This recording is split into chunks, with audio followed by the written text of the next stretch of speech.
Very good morning. ಇವತ್ತು ನಾವೇನು ಮಾಡೋಣಪ್ಪ ಅಂದರೆ ಉಪನಿರ್ದೇಶಕರ ಕಾರ್ಯಾಲಯ ಶಾಲಾ ಶಿಕ್ಷಣ ಇಲಾಖೆ ಚಿಕ್ಕೋಡಿ ಶೈಕ್ಷಣಿಕ ಜಿಲ್ಲೆಗೆ ಸಂಬಂಧಪಟ್ಟಂತಹ ಸರಣಿ ಪರೀಕ್ಷೆ 1 SSLC ಪೂರ್ವ ಸಿದ್ಧತಾ ಪರೀಕ್ಷೆ ಉತ್ತರ ಸೂಚಿಗಳನ್ನು ನೋಡ್ತಾ ಹೋಗೋಣ. ಹಾಗಾದರೆ ಏನಪ್ಪ ಅಂದರೆ ಕ್ವಶನ್ ಮೇನ್ ನಂಬರ್ 1 ಏನಪ್ಪ ಅಂದರೆ ಮಲ್ಟಿಪಲ್ ಚಾಯ್ಸ್ ಕ್ವಶನ್ಸ್ ಕೇಳಿರ್ತಾರೆ. ಪ್ರತಿಯೊಂದಕ್ಕೆ 1 ಅಂಕ ಇರ್ತದೆ. ಟೋಟಲ್ 6 ಪ್ರಶ್ನೆಗಳನ್ನು ಏನಪ್ಪ ಅಂದರೆ ಕೊಟ್ಟಿರ್ತಾರೆ ಇಲ್ಲಿ. ಹಾಗಾದರೆ ಮೊದಲನೇ ಪ್ರಶ್ನೆ, ಇವು ಅನುನಾಸಿಕ ಅಕ್ಷರಗಳು ನ ಮತ್ತು ಮ. ಅನುನಾಸಿಕ ಅಕ್ಷರಗಳು ನ ಮತ್ತು ಮ. ಹಂಗಾರೆ ಆಪ್ಷನ್ ಬಿ ಏನಪ್ಪ ಅಂದರೆ ರೈಟ್ ಆನ್ಸರ್. ಮಾಡಿಯಾಳು ಎಂಬುದು ಕ್ರಿಯಾಪದದ ರೂಪವಾಗಿದೆ. ಮಾಡಿಯಾಳು ಎಂಬುದು ಸಂಭವನಾರ್ಥಕ ಕ್ರಿಯಾಪದದ ರೂಪ. ಯಾವುದು? ಸಂಭವನಾರ್ಥಕ ಕ್ರಿಯಾಪದದ ರೂಪ. ಅದು ವಿದ್ಯಾರ್ಥಕನೂ ಅಲ್ಲ, ನಿಷೇಧಾರ್ಥಕನೂ ಅಲ್ಲ, ವಿರುದ್ಧಾರ್ಥಕನೂ ಅಲ್ಲ. Question number 3, ಹೊಗೆದೋರು. ಹೌದಾ, ಪದವು ಈ ಸಮಾಸಕ್ಕೆ ಉದಾಹರಣೆಯಾಗಿದೆ. ಹೊಗೆದೋರು. ಹೌದಾ, ಹೊಗೆದೋರು ಯಾವುದಪ್ಪ ಅಂದರೆ ಕ್ರಿಯಾ ಸಮಾಸಕ್ಕೆ ಉದಾಹರಣೆಯಾಗಿದೆ. ಇನ್ನು ಕ್ವಶನ್ ನಂಬರ್ 4, ಅರಸುಗಳ್ ರಾಜರ ಕುದುರೆಯಿದು. ಇಲ್ಲಿ ಬಳಕೆಯಾಗಿರುವ ಲೇಖನ ಚಿಹ್ನೆ. ಇಲ್ಲಿ ಬಳಕೆಯಾಗಿರುವಂತಹ ಲೇಖನ ಚಿಹ್ನೆ ಯಾವುದಪ್ಪ ಅಂದರೆ ರಾಜರನ್ನು ಬ್ರಾಕೆಟಲ್ಲಿ ಇಟ್ಟಿದ್ದಾರೆ, ಅದನ್ನು ಆವರಣ ಅಂತ ಕರಿತೀವಿ. ಆಪ್ಷನ್ ಡಿ ಏನಪ್ಪ ಅಂದರೆ ರೈಟ್ ಆನ್ಸರ್. ಕ್ವಶನ್ ನಂಬರ್ 5, ಅಬ್ದಿ ಪದವು ಈ ಸಂಧಿಯಾಗಿದೆ. ಅಬ್ದಿ ಪದ ಯಾವುದಪ್ಪ ಅಂದರೆ ಜಸ್ತ್ವ ಸಂಧಿಯಾಗಿದೆ. ಹೌದಾ, ಯಾವ ಸಂಧಿ? ಜಸ್ತ್ವ ಸಂಧಿ. ಇನ್ನು ಕ್ವಶನ್ ನಂಬರ್ 6, ಷಷ್ಠಿ ವಿಭಕ್ತಿಯ ಕಾರಕಾರ್ಥ. ನೋಡ್ರಿ, ನಾನು ಇಲ್ಲಿ ಡೈರೆಕ್ಟ್ ಆನ್ಸರ್ಸ್ ಯಾಕೆ ಹೇಳ್ತಾ ಹೋಗೋದನಪ್ಪ ಅಂದರೆ ಈ ಸಂಧಿ ಸಮಾಸ ನಿಮ್ಮ ಪ್ಲೇಲಿಸ್ಟಲ್ಲಿ ಪ್ರಥಮ ಭಾಷೆ ಕನ್ನಡ ಆಗಿರ್ಬೋದು ಅಥವಾ ದ್ವಿತೀಯ ಭಾಷೆ ಕನ್ನಡ ಆಗಿರ್ಬೋದು, ಪ್ಲೇಲಿಸ್ಟ್ಗಳಲ್ಲಿ ಅದಕ್ಕೆ ಸಂಬಂಧಪಟ್ಟಂತಹ ಗ್ರಾಮರ್ ಪಾಯಿಂಟ್ಸ್ಗಳನ್ನು, ಪ್ರಬಂಧಗಳನ್ನು, ಪತ್ರಲೇಖನಗಳನ್ನು, ಗಾದೆ ಮಾತುಗಳನ್ನು ಸೆಪ್ರೇಟ್ ಕ್ಲಿಪ್ ಮಾಡಿ ಅಲ್ಲಿ ಇಡುವಂಥ ಕೆಲಸ ಮಾಡಿದ್ದೀನಿ. ಅವುಗಳನ್ನು ವಿವರವಾಗಿ ನೋಡಬೇಕಂದ್ರೆ ಅಲ್ಲೂ ನೋಡಬಹುದು ಅಂತ ಹೇಳ್ತಾ, ಷಷ್ಠಿ ವಿಭಕ್ತಿಯ ಕಾರಕಾರ್ಥ ಸಂಬಂಧ. Option A right answer. ಇನ್ನು ಕೆಳಗಿನವುಗಳಲ್ಲಿ ಮೊದಲೆರಡು ಪದಗಳಿರುವ ಸಂಬಂಧದಂತೆ ಮೂರನೇ ಪದಕ್ಕೆ ಸರಿಹೊಂದುವ ಸಂಬಂಧಿ ಪದವನ್ನು ಬರೀರಿ ಅಂತ ಕೇಳಿದ್ದಾರೆ. ವಿದ್ವಾಂಸ ಅನ್ವರ್ಥನಾಮ, ಊರು ರೂಢನಾಮ. ಊರು ಏನು? ರೂಢನಾಮ. ಇರುಳಿರಳು ದ್ವಿರುಕ್ತಿ. ಹಾಗಾದರೆ ಹುಳು ಹುಪ್ಪುಡಿ ಇದೇನಪ್ಪ ಅಂದರೆ ಜೋಡಿ ನುಡಿ. ಚೆನ್ನಾಗಿ ಸಾಮಾನ್ಯಾರ್ಥಕ ಅವ್ಯಯ. ಹಾಗಾದರೆ ಅವಳೆ ಅವಧಾನಾರ್ಥಕ ಅವ್ಯಯ. ಅರ್ಕ ಯಕ್ಕ, ದ್ಯೋತ ಜೂಜು. ಇನ್ನು ಕ್ವಶನ್ ಮೇನ್ ನಂಬರ್ 3, ಕೆಳಗಿನ ಪ್ರಶ್ನೆಗಳಿಗೆ ಪ್ರತಿಯೊಂದಕ್ಕೂ ಒಂದೊಂದು ವಾಕ್ಯದಲ್ಲಿ ಉತ್ತರಿಸಿ ಅಂತ 1 ಅಂಕದ 7 ಪ್ರಶ್ನೆಗಳನ್ನು ಕೇಳಿದ್ದಾರೆ. 7 ಅಂಕಕ್ಕೆ ಒಂದೊಂದಾಗಿ ನೋಡ್ತಾ ಹೋಗೋಣ. ಕ್ವಶನ್ ಮೇನ್ ನಂಬರ್ 11, ಪ್ರಾಣಿಗಳು ತಮ್ಮ ಮಕ್ಕಳಿಗೆ ಯಾವ ವಿಷಯವಾಗಿ ತರಬೇತು ಕೊಡುತ್ತವೆ? ಪ್ರಾಣಿಗಳು ಚಲನವಲನಗಳ ವಿಷಯವಾಗಿ, ಆಹಾರ ವಿಚಾರಗಳ ವಿಚಾರವಾಗಿ ತಮ್ಮ ಮಕ್ಕಳಿಗೆ ಸಹಜವಾಗಿ ತರಬೇತು ಕೊಡುತ್ತವೆ. ನೆಕ್ಸ್ಟ್ ಕ್ವಶನ್ ನಂಬರ್ 12, ಹುಲಿಗೆ ಪರಮಾನಂದವಾಗಲು ಕಾರಣವೇನು? ಶಾನುಭೋಗರ ದುಂಡಾದ ಶರೀರವನ್ನು ನೋಡಿ ಹುಲಿಗೆ ಪರಮಾನಂದವಾಯಿತು. ಆಂಗ್ಲ ಸಾಮ್ರಾಜ್ಯದ ವೈಭವ ಕಂಡು ಬರುವ ಓಣಿ ಯಾವುದು? ಹೌದಾ, ಆಂಗ್ಲ ಸಾಮ್ರಾಜ್ಯದ ವೈಭವ ಕಂಡು ಬರುವಂಥ ಓಣಿ ಚೆರಿಂಗ್ ಕ್ರಾಸ್. ಇನ್ನು ಕಶ್ಯಪಿಯ ಸಹೋದರನ ಹೆಸರೇನು? ಕಶ್ಯಪಿಯ ಸಹೋದರನ ಹೆಸರು ಸೂರ್ಯಮಿತ್ರ. ಛಲವನ್ನೇ ಮೆರೆಯುವುದಾಗಿ ನಿರ್ಧರಿಸಿದವರು ಯಾರು? ಛಲವನ್ನೇ ಮೆರೆಯುವುದಾಗಿ ನಿರ್ಧರಿಸಿದವನು ದುರ್ಯೋಧನ. ಕುಂಪನಿ ಸರ್ಕಾರ ಹೊರಡಿಸಿದ ಆದೇಶ ಏನು? ಕುಂಪನಿ ಸರ್ಕಾರ ಅನುಮತಿ ಇಲ್ಲದೆ ಭಾರತೀಯರು ಶಸ್ತ್ರಾಸ್ತ್ರಗಳನ್ನು ಹೊಂದುವಂತಿಲ್ಲ ಹಾಗೂ ತಮ್ಮಲ್ಲಿರುವ ಶಸ್ತ್ರಾಸ್ತ್ರಗಳನ್ನು ಸರ್ಕಾರಕ್ಕೆ ಒಪ್ಪಿಸಬೇಕೆಂದು ಆದೇಶ ಹೊರಡಿಸಿತು. ಜಗತ್ತು ಯಾರಿಗೆ ಕ್ಷುದ್ರವಾಗಿ ಕಾಣುತ್ತು? ದುಡ್ಡಿನ ಪೈತ್ಯ ಅಡರಿದವರಿಗೆ ಜಗತ್ತು ಕ್ಷುದ್ರವಾಗಿ ಕಾಣುತ್ತದೆ. ಕ್ವಶನ್ ಮೇನ್ ನಂಬರ್ 4, ಕೆಳಗಿನ ಪ್ರಶ್ನೆಗಳಿಗೆ 3-4 ವಾಕ್ಯಗಳಲ್ಲಿ ಉತ್ತರ ಬರೀರಿ ಅಂತ ಕೇಳಿದ್ದಾರೆ. 2 ಅಂಕದ 10 ಪ್ರಶ್ನೆಗಳು, ಒಟ್ಟು 20 ಅಂಕಕ್ಕೆ. ಹೌದಾ, ಏನಪ್ಪ ಅಂದರೆ 2 ಅಂಕಕ್ಕೆ ನೀವು ಎಷ್ಟು ಅಂಶಗಳನ್ನು ಬರೀಬೇಕು ಅದನ್ನು ನೋಡ್ಕೊಂಡು ನೀವೇನು ಮಾಡಬೇಕಾಗುತ್ತಂದ್ರೆ ಉತ್ತರಿಸಬೇಕಾಗ್ತದೆ. ಕ್ವಶನ್ ನಂಬರ್ 18, ಆಂಗ್ಲ ಭಾಷೆ ವಿಶ್ವವ್ಯಾಪಿಯಾಗಲು ಕಾರಣವೇನು? ದೇಶಗಳ ಭಾಷೆ ಹಾಗೂ ಸಾಹಿತ್ಯ ಸಂಸ್ಕೃತಿಯನ್ನು ಆಂಗ್ಲ ಪಂಡಿತರು ಮುಕ್ತ ಮನಸ್ಸಿನಿಂದ ಅಭ್ಯಸಿಸಿದರು. ತನ್ಮೂಲಕ ತಮ್ಮ ಭಾಷೆ ಹಾಗೂ ಸಾಹಿತ್ಯವನ್ನು ಹಿಗ್ಗಿಸಿದರು, ಅರಳಿಸಿದರು. ಎಲ್ಲಕ್ಕೂ ಮೇಲಾಗಿ ಮಹಾಮೇಧಾವಿಗಳು ತಮ್ಮ ಆಸೆ, ಆಕಾಂಕ್ಷೆ, ವಿಚಾರ ಮುಂತಾದವನ್ನು ಆ ಭಾಷೆಯ ಮುಖಾಂತರವಾಗಿ ಹೇಳಬೇಕೆಂಬ ಉಜ್ವಲ ಅಭಿಮಾನವುಳ್ಳವರಾಗಿದ್ದರು. ಆಂಗ್ಲ ವಿಜ್ಞಾನಿಗಳು, ರಾಜಕಾರಣಿಗಳು, ಅರ್ಥಶಾಸ್ತ್ರಜ್ಞರು ಹೀಗೆ ಎಲ್ಲರೂ ತಮ್ಮ ಭಾಷೆಯನ್ನೇ ಬಳಸಿದುದರ ಪರಿಣಾಮವಾಗಿ ಆಂಗ್ಲ ಭಾಷೆ ಬೆಳೆದು ವಿಶ್ವವ್ಯಾಪಿಯಾಯಿತು. ಪ್ರಶ್ನೆ 19. ರಾಮನ ಸ್ವಾಗತಕ್ಕಾಗಿ ಶಬರಿ ಮಾಡಿಕೊಂಡ ಸಿದ್ಧತೆಗಳ್ಯಾವು? ರಾಮನ ಸ್ವಾಗತಕ್ಕಾಗಿ ಶಬರಿಯು ಸವಿಯಾದ ಬಗೆ ಬಗೆಯ ಹಣ್ಣುಗಳನ್ನು, ಜೇನುತುಪ್ಪ ಅಧಿಕವಾಗಿರುವ ಮೆದುಪರ್ಕವೆಂಬ ಪಾನೀಯವನ್ನು, ಸುವಾಸನೆಯಿಂದ ಕೂಡಿದ ಬಾಡದ ಹೂಗಳನ್ನು ಸಂಗ್ರಹಿಸಿ ಸಿದ್ಧ ಮಾಡಿಕೊಂಡಿದ್ದಳು. ಪ್ರಶ್ನೆ 20. ರಾಮನು ಗಿರಿವನವನ್ನು ಏನೆಂದು ಪ್ರಾರ್ಥಿಸಿದನು? ಉತ್ತರ: ರಾಮನು ಗಿರಿವನಗಳನ್ನು ಕುರಿತು, ಗಿರಿವನಗಳೇ, ನಾನು ನಿಮ್ಮನ್ನು ಬೇಡಿಕೊಳ್ಳುವೆನು, ಹೇಳಿರಿ. ಪ್ರೀತಿಯ ರಾಣಿ ಸೀತೆಯು ನನಗೆ ದೊರೆಯುವಳೇ? ಅವಳು ಇರುವ ಸ್ಥಳವನ್ನು ನೀವು ತಿಳಿದಿರುವಿರೇ? ನನ್ನ ಹೃದಯದ ಈ ದುಃಖವು ನಾಶವಾಗುತ್ತಿಲ್ಲವಲ್ಲ ಎಂದು ಪ್ರಾರ್ಥಿಸಿದನು. Question number 21. ಪ್ರಶ್ನೆ 21. ಪೊಯೆಟ್ ಕಾರ್ನರ್ನಲ್ಲಿ ಯಾವ ಯಾವ ಕವಿಗಳ ಸಮಾಧಿಗಳಿವೆ? ಪೊಯೆಟ್ ಕಾರ್ನರ್ನಲ್ಲಿ Kipling, Hardy, Macaulay, Johnson, Goldsmith, ಡ್ರಾಯರ್, ಬೆನ್ ಜಾನ್ಸನ್, ವರ್ಡ್ಸ್ವರ್ತ್ ಮೊದಲಾದ ಕವಿಗಳ ಸಮಾಧಿ ಇವೆ. ಪ್ರಶ್ನೆ 22. ಹಕ್ಕಿಯು ಯಾವ ಮೇರೆ ನೀರನ್ನು ಹೀರಿದೆ? ಬೆಳ್ಳಿಚುಕ್ಕಿ ಎಂದು ಕರೆಯಲ್ಪಡುವ ಶುಕ್ರಗ್ರಹವನ್ನು ಹಳ್ಳಿಗೆ ಹೋಲಿಸಿ, ಕಾಲದ ಹಕ್ಕಿ ಆ ಹಳ್ಳಿಯ ಶುಕ್ರಗ್ರಹದ ಮೇರೆಯನ್ನು ದಾಟಿ ಹಾರಿ ಹೋಗುತ್ತಿದೆ. ತಿಂಗಳೂರು ಅಂದರೆ ಚಂದ್ರಲೋಕ. ಆ ಚಂದ್ರಲೋಕಕ್ಕೆ ಕಾಲವೆಂಬ ಹಕ್ಕಿಯು ಮಾನವ ರೂಪದಲ್ಲಿ ಏರಿ ನೀರಿನ ಸೆಲೆಯನ್ನು ಹುಡುಕಿ ಅದನ್ನು ಹೀರುತ್ತಾ ಸಂತೋಷವಾಗಿ ಆಡುತ್ತಿದೆ ಎಂದು ಕವಿ ಬೇಂದ್ರೆ ವರ್ಣಿಸಿದ್ದಾರೆ. ಪ್ರಶ್ನೆ 23. ಹಲಗಲಿಗೆ ದಂಡು ಬರಲು ಕಾರಣವೇನು? ಹಲಗಲಿಯ ಬೇಡರಾದ ಪೂಜೇರಿ, ಹನುಮ, ಬ್ಯಾಡರ ಬಾಲ, ರಾಮ, ಜಡಗ ಇವರುಗಳು ಬ್ರಿಟಿಷ್ ಸರ್ಕಾರ ಹೊರಡಿಸಿದ್ದ ನಿಶಸ್ತ್ರೀಕರಣದ ಆದೇಶವನ್ನು ವಿರೋಧಿಸಿ ತಮ್ಮಲ್ಲಿರುವ ಆಯುಧಗಳನ್ನು ಕೊಡಲು ಒಪ್ಪದೆ ದಂಗೆ ಎದ್ದರು. ಈ ದಂಗೆಯನ್ನು ಹತ್ತಿಕ್ಕಲು ಬಂದ ಕಾರ್ಕೂನನ ಕಪಾಳಕ್ಕೆ ಹೊಡೆದು ಸಿಪಾಯಿಗಳನ್ನು ಹೊಡೆದುರುಳಿಸಿದರು.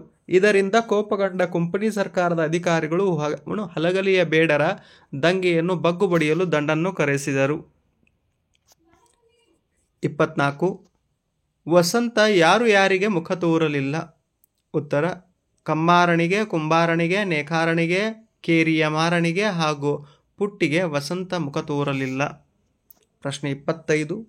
ಭಗತ್ ಸಿಂಗ್ ಜಲಿಯನ್ ವಾಲಾಬಾಗ್ ಮಾರಣ ಹೋಮದಿಂದ ತೆಗೆದುಕೊಂಡ ನಿರ್ಧಾರವೇನು?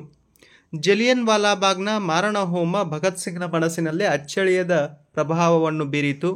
1921ರಲ್ಲಿ ಒಂದು ನಿರ್ಧಾರಕ್ಕೆ ಬಂದ ಭಗತ್ ಸಿಂಗ್ ಒಂದಲ್ಲ ಒಂದು ದಿನ ಈ ದಮನಕಾರಿ ಪ್ರಭುತ್ವವನ್ನು ಧ್ವಂಸ ಮಾಡಲು ಏನಾದರೂ ಮಾಡಿಯೇ ತೀರುತ್ತೇನೆಂದು ನಿರ್ಧರಿಸಿ ಸ್ವಾತಂತ್ರ್ಯ ಹೋರಾಟದಲ್ಲಿ ಭಾಗವಹಿಸಿದ. ಪ್ರಶ್ನೆ 26. ಅಂದವಾದ ಬರವಣಿಗೆಯ ಬಗ್ಗೆ ಗಾಂಧೀಜಿಯವರ ಅಭಿಪ್ರಾಯವೇನು? ಉತ್ತರ: ಕೆಟ್ಟ ಅಕ್ಷರದ ಬರವಣಿಗೆ ಅಪಕ್ವ ಮತ್ತು ಅಪೂರ್ಣ ಶಿಕ್ಷಣದ ಚಿಹ್ನೆ ಎಂದು ಅರಿತ ಗಾಂಧೀಜಿ ತನ್ನ ಬರಹವನ್ನು ತಿದ್ದಿಕೊಳ್ಳಬೇಕೆಂದು ಪ್ರಯತ್ನಿಸಿದರು. ಒಳ್ಳೆಯ ಬರವಣಿಗೆ ಉತ್ತಮ ಶಿಕ್ಷಣದ ಅತ್ಯವಶ್ಯವಾದ ಅಂಶವೆಂಬುದನ್ನು ಪ್ರತಿಯೊಬ್ಬ ಯುವಕನೂ ಯುವತಿಯೂ ತಿಳಿದುಕೊಳ್ಳಲಿ. ಅಂದವಾದ ಬರವಣಿಗೆಯ ಬಗ್ಗೆ ಗಾಂಧೀಜಿಯವರು ಈ ರೀತಿಯಾಗಿ ಹೇಳಿದ್ದಾರೆ. ಪ್ರಶ್ನೆ 27. ಜ್ಞಾನಿ ಅಜ್ಞಾನಿಗಳ ಸಂಘದ ಬಗೆಗಿನ ಅಕ್ಕ ಮಹಾದೇವಿಯ ಅಭಿಪ್ರಾಯವೇನು? ಉತ್ತರ: ಅರಿಯದವರೊಡನೆ ಸ್ನೇಹ ಮಾಡಿದರೆ ಕಲ್ಲನ್ನು ಹೊಡೆದು ಕಿಡಿಯ ಹೊತ್ತಿಸಿಕೊಂಡಂತೆ, ಬಲ್ಲವರೊಂದಿಗೆ ಸ್ನೇಹ ಮಾಡಿದರೆ ಮೊಸರ ಕಡಿದು ಬೆಣ್ಣೆಯ ತೆಗೆದುಕೊಂಡಂತೆ, ಚನ್ನಮಲ್ಲಿಕಾರ್ಜುನ ದೇವ ನಿಮ್ಮ ಶರಣರ ಸ್ನೇಹ ಮಾಡಿದರೆ ಕರ್ಪೂರಗಿರಿಗೆ ಬೆಂಕಿ ತಗುಲಿದಂತೆ. ಯಾವುದಾದರೂ ವಸ್ತುವಿಗೆ ಬೆಂಕಿ ತಗುಲಿದರೆ ಅದು ಸುಟ್ಟು ಹೋಗಿ ಬೂದಿ ಉಳಿಯುತ್ತದೆ. ಆದರೆ ಕೊಂಬಂತೆ ಕರ್ಪೂರ ಗಿರಿಗೆ ಬೆಂಕಿ ತಗುಲಿದರೆ ಯಾವ ಶೇಷವೂ ಉಳಿಯಲಾರದು. ಇದು ಭಕ್ತರು ಭಗವಂತನಲ್ಲಿ ಶರಣಾಗುವ ಭಾವವಾಗಿದೆ ಎಂದು ಅಕ್ಕ ಮಹಾದೇವಿಯು ಹೇಳಿದ್ದಾಳೆ. ಇನ್ನು ಕೆಳಗಿನ ಕವಿ ಅಥವಾ ಸಾಹಿತಿಗಳ ಸ್ಥಳ, ಕಾಲ, ಕೃತಿ, ಪ್ರಶಸ್ತಿಗಳನ್ನು ಕುರಿತು ವಾಕ್ಯ ರೂಪದಲ್ಲಿ ಬರೀರಿ ಅಂತ ಹೇಳಿದ್ದಾರೆ. ಹಾಗಾದರೆ ಮೂರು ಕವಿಗಳ ಬಗ್ಗೆ ನಾವು ವಿವರಣೆ ನೀಡಬೇಕು. 2 ಅಂಕದ 3 ಪ್ರಶ್ನೆಗಳು, ಒಟ್ಟು 6 ಅಂಕಕ್ಕೆ. ಎನ್ ಮೂರ್ತಿರಾವ್ ಮಂಡ್ಯ ಜಿಲ್ಲೆಯ ಅಕ್ಕಿ ಹೆಬ್ಬಾಳಿನವರು. ಇವರ ಕಾಲ ಕ್ರಿಶ 1900. ಇವರು ಹಗಲುಗನಸುಗಳು, ಅಲೆಯುವ ಮನ, ಅಪರವಯಸ್ಕನ ಅಮೆರಿಕಾ ಯಾತ್ರೆ, ಮಿನುಗು ಮಿಂಚು, ಚಿತ್ರಗಳು ಪತ್ರಗಳು, ಪೂರ್ವಸೂರಿಗಳೊಡನೆ, ಚಂಡಮಾರುತ, ದೇವರು ಮೊದಲಾದ ಕೃತಿಗಳನ್ನು ರಚಿಸಿದ್ದಾರೆ. ಇವರಿಗೆ ಕೇಂದ್ರ ಸಾಹಿತ್ಯ ಅಕಾಡೆಮಿ ಪ್ರಶಸ್ತಿ, ಪಂಪ ಪ್ರಶಸ್ತಿ ಲಭಿಸಿದೆ. ಪ್ರಶ್ನೆ 29. ಕುವೆಂಪು ಕಾವ್ಯನಾಮದಿಂದ ಪ್ರಸಿದ್ಧರಾದ ಕುಪ್ಪಳ್ಳಿ ವೆಂಕಟಪ್ಪ ಪುಟ್ಟಪ್ಪ ಅವರು ಕ್ರಿಶ 1904 ಡಿಸೆಂಬರ್ 29ರಲ್ಲಿ ಶಿವಮೊಗ್ಗ ಜಿಲ್ಲೆಯ ತೀರ್ಥಹಳ್ಳಿ ತಾಲೂಕಿನ ಕುಪ್ಪಳ್ಳಿಯಲ್ಲಿ ಜನಿಸಿದರು. ಇವರು ಪಕ್ಷಿ ಕಾಶಿ, ಕೊಳಲು, ಪಾಂಚಜನ್ಯ, ಪ್ರೇಮ ಕಾಶ್ಮೀರ, ಕಾಣೂರು ಹೆಗ್ಗಡತಿ, ಕಾಣೂರು ಸುಬ್ಬಮ್ಮ ಹೆಗ್ಗಡತಿ, ಮಲೆಗಳಲ್ಲಿ ಮದುಮಗಳು, ಹೌದಾ, ಯಮನ ಸೋಲು, ಬೆರಳ್ಗೆ ಕೊರಳ್, ನೆನಪಿನ ದೋಣಿಯಲ್ಲಿ, ಶ್ರೀರಾಮಾಯಣ ದರ್ಶನಂ ಮೊದಲಾದ ಕೃತಿಗಳನ್ನು ರಚಿಸಿದ್ದಾರೆ. ಇವರಿಗೆ ಕೇಂದ್ರ ಸಾಹಿತ್ಯ ಅಕಾಡೆಮಿ ಪ್ರಶಸ್ತಿ, ಜ್ಞಾನಪೀಠ ಪ್ರಶಸ್ತಿ, ರಾಷ್ಟ್ರಕವಿ ಪಂಪ ಪ್ರಶಸ್ತಿ, ಪದ್ಮವಿಭೂಷಣ ಮೊದಲಾದ ಪ್ರಶಸ್ತಿಗಳು ಲಭಿಸಿವೆ. Question main number 6. ಕೆಳಗಿನ ಪದ್ಯ ಭಾಗಕ್ಕೆ ಪ್ರಸ್ತಾರ ಹಾಕಿ ಘನ ವಿಭಾಗಿಸಿ ಛಂದಸ್ಸಿನ ಹೆಸರನ್ನು ಬರೆಯಿರಿ. ಹೌದಾ, 3 ಅಂಕದ ಒಂದು ಪ್ರಶ್ನೆ, 3 ಅಂಕಕ್ಕೆ. ಹಾಗಾದರೆ ಪ್ರಸ್ತಾರ ಹಾಕೋದಕ್ಕೆ 1 ಅಂಕ, ಘನ ವಿಭಾಗಿಸೋದಕ್ಕೆ 1 ಅಂಕ, ಛಂದಸ್ಸಿನ ಹೆಸರು ಹೇಳೋದಕ್ಕೆ ಏನಪ್ಪ ಅಂದರೆ 1 ಅಂಕ. ಟೋಟಲ್ 3 ಅಂಕಗಳು.